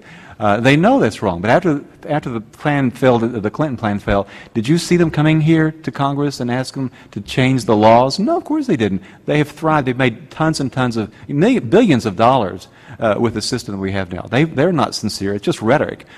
They would agree to it if they could thrive in a system in which these things are made illegal, but they know how to make money. It's kind of like squeezing a balloon. You could make them do certain things, you can regulate them, but what you would have is pressure from Wall Street to figure out ways, unique ways for them to deny care or to shift more of the financial burden to consumers. Is there any, without a public option, do you see any way where we can control costs? In other words, costs of premiums going up? In a word, no. In 2 words, absolutely no. Absolutely. Can I just hear from Dr. Pino, just real quick? I saw she was just getting all excited. Gentlelady may respond briefly to Mr. Thank you very much, Mr. Chairman. Cummings. Go ahead. Thank you. Please go ahead, Dr. Pino. Well, in your general question about why they would oppose the public option is because I think, Mr. Potter referred to them as a cartel, and it's a cartel that works with very secret, hidden practices that suddenly would possibly be disclosed if they had to compete with a real competitor.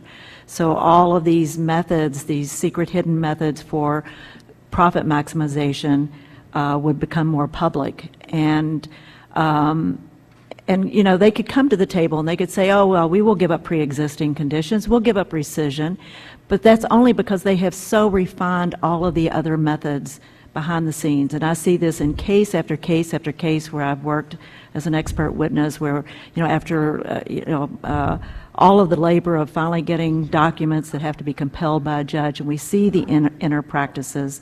These systems are so refined. I mean, they could give up these other things and still have the methods to maximize profits. That's why they no longer worry about possibly having all of these other persons who are uninsured, because they now can control the cost of the people who are going to be costly.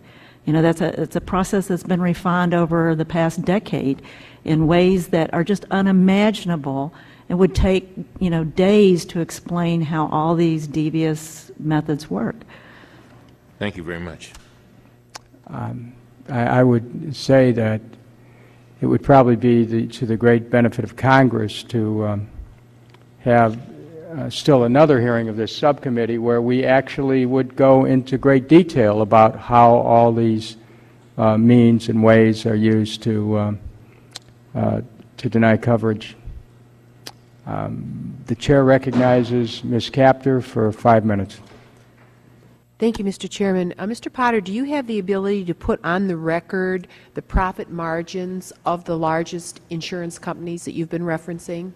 Sure, I can get that data. All right. How would it compare to the profits that are made, let's say, by the supermarket industry, food industry, or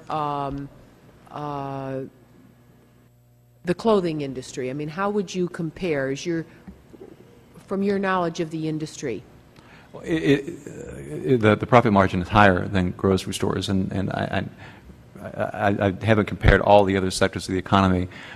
In fact, I just heard this week that the insurance industry was putting out propaganda saying that only 3% of the premium dollar goes to profits or something like that. It varies widely from company to company and product to product. Some of these products are extraordinarily profitable, and the ones that they want us to move us all in to these high deductible plans and consumer directed plans, the profit margins will expand greatly. They can make tons and tons of money on this. So that's what they want to do in the future. That's why the trend is the way it is. But think of it this way. Let's assume just that it is 3%, and let's assume that, and that's an assumption, it's the truth, that $250 billion of the money that we spend on health care flowed through those 7 companies last year alone in revenue. 3% of that is a ton of money. It's a lot of money in profit. So they'll use sometimes small numbers to make you think that it's inconsequential, but it's a huge, huge amount of money. Base. Let me go back to my example of Uncle Skip. How much duplication, how do we get a handle on how much money is being wasted in the system because consumers are innocently or fearfully buying numerous plans to cover themselves when they're unneeded? How do we get at that? What's the mechanism to get at that? I know the standard benefit plan, that's one of the goals of the reform legislation, to have a benefit plan that people know they can depend upon. Yeah. But how does one get at that waste inside the system? Well, there's a lot of waste. McKinsey & Company, which does a lot of consulting work for big insurance companies and other large corporations, did a study of healthcare systems and compared our system with those abroad. And I think the doctor noted that 30% of the money we spend here is on administration that is not spent in other countries. And that is not just because you have that much inside the insurance industry, but is caused by the insurance industry. The multi-payer system we have now, there's an enormous amount of administration that goes on within these companies, but it requires doctors and hospitals to hire big staffs just to deal with them. So that's 30%. I understand the administrative point, about a third of the money, but I'm talking about citizens, millions of them out there in our country, who are buying policies they don't need because they are victims in the marketplace, in essence. They're fearful of the future. They don't believe that what they have is secure. How much money is being wasted on that? I think that would be a good research project. I haven't seen the data myself on that because it's not so easily found, but you would need to look at the kinds of policies that the companies are selling, what benefits they have, and whether or not they are really worth a dime. And then you can also look at the policies that are being spent on fake insurance or that I've talked about. These big companies are not getting into that. It's not just fly-by-nights that are doing it. And these are plans that people, it's not just supplemental, it is what is being sold as the choice that they have available to them that's affordable. Keep this in mind. Don't be blinded by just this talk about affordable premiums, because they will sell you. They'll market something that has the premiums being affordable, but the benefits will be so lousy you might as well not be insured. If there are senior citizens listening today, if they have a Medicare policy with a supplemental plan that is recognized by the Department of Health and Human Services, do they need extra catastrophic coverage?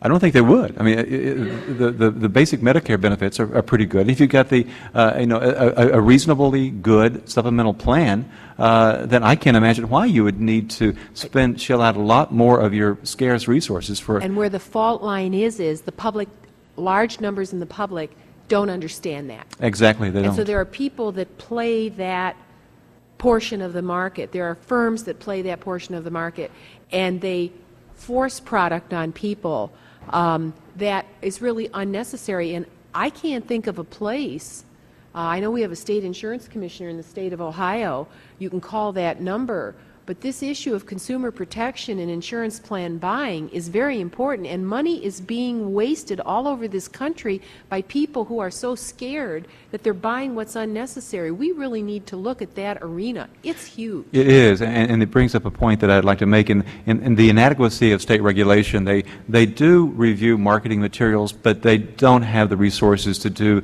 an appropriate job. That's why you have stuff like this going on. The regulators are well-intentioned, but they just don't have the resources. States are not wealthy enough to provide all the resources that is needed to regulate this industry that is so bent on taking advantage of consumers.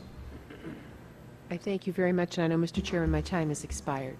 I want to thank the gentlelady, and as she has pursued twice in her line of questioning the issue of people, particularly seniors, buying policies beyond their basic Medicare, that policies, extra policies which they may not need, and which in fact may represent kind of a consumer fraud that people are trying to sell these to seniors.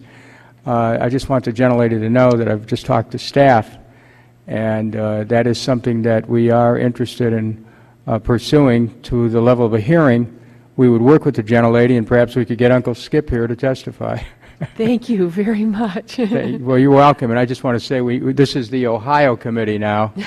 We have Mr. Jordan from Ohio, myself from Ohio, and also Ms. Capter. So Ohio is very concerned on this. Some of our colleagues may be rejoining us momentarily. I want to thank this panel. Each one of you has made a contribution through your testimony here today, some of it heart-wrenching and other of the testimony infuriating. We will continue with our investigation tomorrow, but I will say that the testimony that came here today was very helpful in preparing us for tomorrow, as well as to remind the American people that I think it's good to communicate with each other about our experience. It's not theoretical. You know, Mr. Genderownik has real experience with the system. Ms. Ackley, your family has some real experience with the system. We need to hear those stories, not anecdotes, what really happened. So, and as Dr. Stern told his experience as well. So this experience is very important, because I think, frankly, whatever kind of system we end up with, the transformation is going to be driven by the power of the narratives, which we hear from across the country. So with that, I want to thank each and every one of you, and also to salute Mr. Potter and Dr. Pino for your courage in coming forward and giving an insider's point of view that we would rarely get a chance to hear from. And so I just want to thank you personally and on behalf of the committee for being here, and we look forward to your continued work and cooperation. This panel is now dismissed. We're going to ask the second panel to come forward.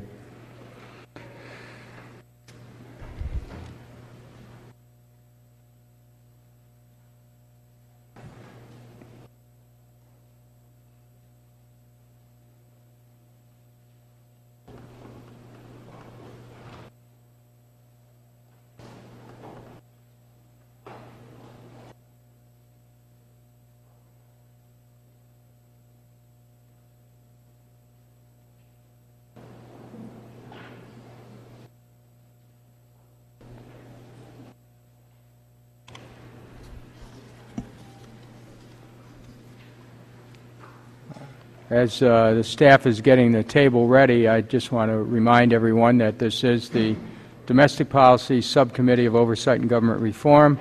The topic of today's hearing, between you and your doctor, the private health insurance bureaucracy. I'm joined by the ranking member, Mr. Jordan of Ohio. We have Ms. Capter from Ohio and other members who have been here throughout the hearing. We want to thank the first panel. We're now going to go to the second panel. We're fortunate to have an outstanding second panel of witnesses. I would like to first introduce Ms. Karen Politz. Is that correct? Welcome. Ms. Politz is the project director of the Health Policy Institute at Georgetown University here in Washington, where she's also an adjunct professor of Georgetown's Graduate Public Policy School. Professor Politz directs research on health insurance reform issues as they affect consumers and patients, focusing on the regulation of private health insurance plans and markets, managed care, consumer protections, and access to affordable health insurance. Ms. Politz is a member of the National Academy of Social Insurance. She's also a member of the advisory board of the California Health Benefits Review Program and has served on the board of directors of the Maryland Health Insurance Plan, as well as the National Committee on Quality Assurance. Previously, Professor Politz served as Deputy Assistant Secretary for Health Legislation at the U.S. Department of Health and Human Services from 1993 to 1997, acting as the Secretary's legislative liaison on all federal health care issues, including national health care reform, Medicare, Medicaid, and U.S. public health service agencies and programs. Mr. Michael Cannon. Welcome, Mr. Cannon. Mr. Cannon is the Cato Institute's Director of Health Policy Studies. Previously, he served as a domestic policy analyst for the U.S. Senate Republican Policy Committee under Chairman Larry Craig, where he advised the Senate leadership on health, education, labor, welfare, and the Second Amendment. He co-authored a book on competition in health care. Mr. Cannon has had his work published in numerous national media publications and has also appeared as a commentator on television and radio. I want to thank you, Mr. Cannon, Ms. Politz, for appearing before the subcommittee today. It is the policy of the Committee on Oversight and Government Reform to swear in witnesses before they testify. I would ask that you rise and raise your right hand. Do you solemnly swear to tell the truth, the whole truth, and nothing but the truth? I do. Thank you very much. Let the record reflect that the witnesses have answered in the affirmative. I'm going to, as we did with the first panel, ask each witness to give a summary of his or her testimony and to keep this summary under 5 minutes in duration. Keep in mind your complete written statement will be included in the hearing record. Professor Politz, you'll be our first witness for this panel. You may proceed. We'll get your testimony in, and maybe we'll be able to hear from both of you before we run to votes. Go ahead. Thank you, Mr. Chairman, members of the subcommittee. I just want to open by saying I'm also from Ohio. I grew up in the Cleveland area when you were mayor, Mr. Chairman, so it's very nice to be here today. Thank you. And I want to thank you for holding this very important hearing. I hope and expect that health care reform, when it is enacted, will create rules to prohibit or at least limit a lot of the practices that you heard about this morning on the first panel. But rules will not be enough. There will always be a strong incentive in a competitive insurance market for insurance companies to try to avoid risks, avoid enrolling them, keeping them enrolled, or avoid paying their claims. And so transparency and accountability in insurance is essential, and it's very important that health reform try to accomplish that as well. Transparency in insurance will involve a number of key changes, and most important of these will be data reporting. When I was invited to testify at this hearing, I was asked, could I provide data on how often practices like these happen, and the answer was I cannot. And neither can regulators or other policymakers, but the information is knowable. Regulators need to have ongoing detailed information about marketing and enrollment practices and about how coverage is administered, so that it will be possible to see when insurers are avoiding risk that they are supposed to cover. We don't do that today. The federal government collects no data on health insurance consumer protections, even though federal law requires certain important protections already, including guaranteed renewability of coverage. For the most part, states don't collect a lot of data on consumer protection and health insurance either. Instead, most data collected on an ongoing basis by state insurance departments relates to financial solvency, and regulators rely largely on consumer complaints as an indicator of problems. However, a body of research shows that rarely do consumers lodge formal complaints with regulators, even about serious health insurance problems that cost them a lot of money or that delay their access to care. A series of hearings about health insurance rescissions that were initiated in this committee provides a sobering case study of how little we know about how well health insurance works for consumers and how vulnerable they are to discrimination. This committee asked all 50 state regulators what data they collect on health insurance rescissions, and in response, only 4 states could provide any data on the number of rescissions that had occurred. Only 10 could provide the number of individual insurance policies that were in force in their state, and more than a third of states could not supply a complete list of companies that sell individual health insurance within their borders. The NAIC polled all 50 state insurance departments and provided summary complaints data about health insurance rescissions. They found a total of 181 complaints about health insurance rescissions had been lodged over a 5-year period. By contrast, when this committee asked just 3 insurance companies how many policies they had rescinded over the same period, the answer was almost 20,000. A new approach to health insurance regulation must require ongoing and detailed reporting by insurers of data that will enable regulators to evaluate how the market works, especially for the sickest consumers. That would include data on enrollment, retention, disenrollment, on rating practices at issue and at renewal. Regulators must also track measures of coverage effectiveness to see what medical bills are paid and how many are left for consumers to pay on their own. That means insurers also need to report data on provider participation, fees, insurer reimbursement levels, health insurance policy loss ratios, and data regarding claims payment and utilization review practices. If regulators have access to this kind of information, patterns of problems that affect the sickest consumers won't be as easy to hide. Finally, Mr. Chairman, health insurance must also be held accountable for compliance with market rules and consumer protections. As Ms. Kaptur talked about her uncle buying additional policies, that's illegal. So it's not enough to have rules. We have to enforce the rules, and that requires resources for oversight and enforcement. In addition, it's time for the federal government to take a more proactive role in health insurance regulation.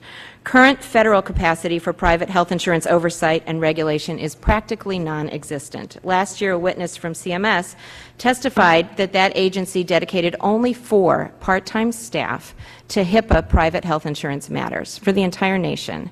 Further, despite press reports alleging abusive rescission practices in violation of federal law, the agency did not investigate or even make inquiries as to whether federal guaranteed renewability protections were being adequately enforced. This outcome is not surprising. When you enacted HIPAA in 1996, Congress created important federal rights for consumers, but limited federal enforcement authority. Instead, Congress opted to rely primarily on state enforcement by adopting a so-called federal fallback enforcement structure.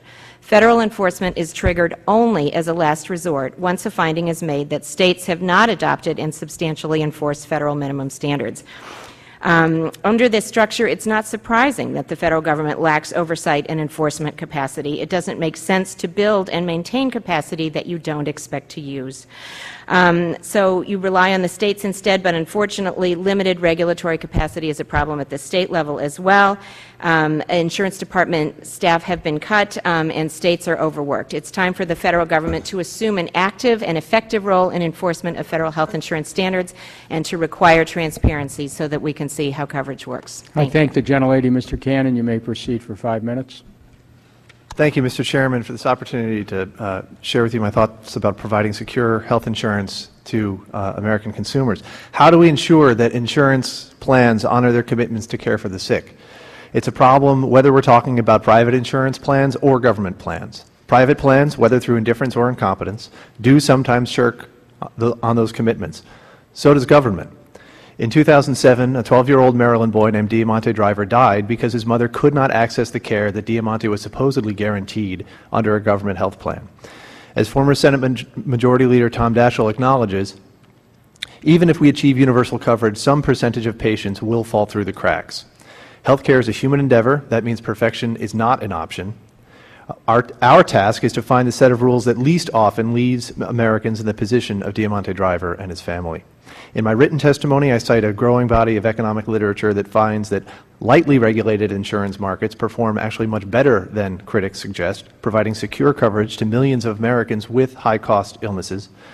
And I also express my concerns with the reform measures that Congress is considering. For example, legislation before the House would compel tens of millions of Americans to purchase private health insurance and would shower private insurance companies with billions of dollars in taxpayer subsidies. And not, I would add, because insurance companies are doing a fantastic job. Another provision of the legislation would impose price controls on private health insurance premiums. As President Obama's economic advisor, Larry Summers, has said, quote, price controls inevitably create harmful economic distortions. An example of one of those distortions, if you think insurers try to avoid the sick now, wait until government price controls force insurers to sell a $50,000 policy for just $10,000. It is worth noting that the insurance lobby supports both the proposal to make health insurance compulsory and the proposed price controls because they would subsidize and protect private insurance companies from competition. Whether we support a new government health program or oppose it, I think we should all be able to agree that we don't need to further subsidize and protect private insurance companies from competition. Thank you very much, Mr. Chairman. I want to thank Mr. Cannon and Ms. Politz for their testimony. We have votes that are on right now, and I just would like to invite you to do one of two things, and this is up to you. You can either respond to written questions from members of this subcommittee, and they will be included in the record, or you can come back probably in about 45 minutes at the conclusion of the votes, and then we can go to a second round of questionings at the panel here. So what would you prefer? I would be happy to come back in 45 minutes. Do you do that? Okay. Sure. Okay. My colleague suggests it might be, let's say, a half hour. Okay. So let's come back in a half hour then, and we'll go to questions. And I thank you for your patience. We're going to go vote right now. Thank you. The committee is in recess for the vote. We'll be back in a half hour.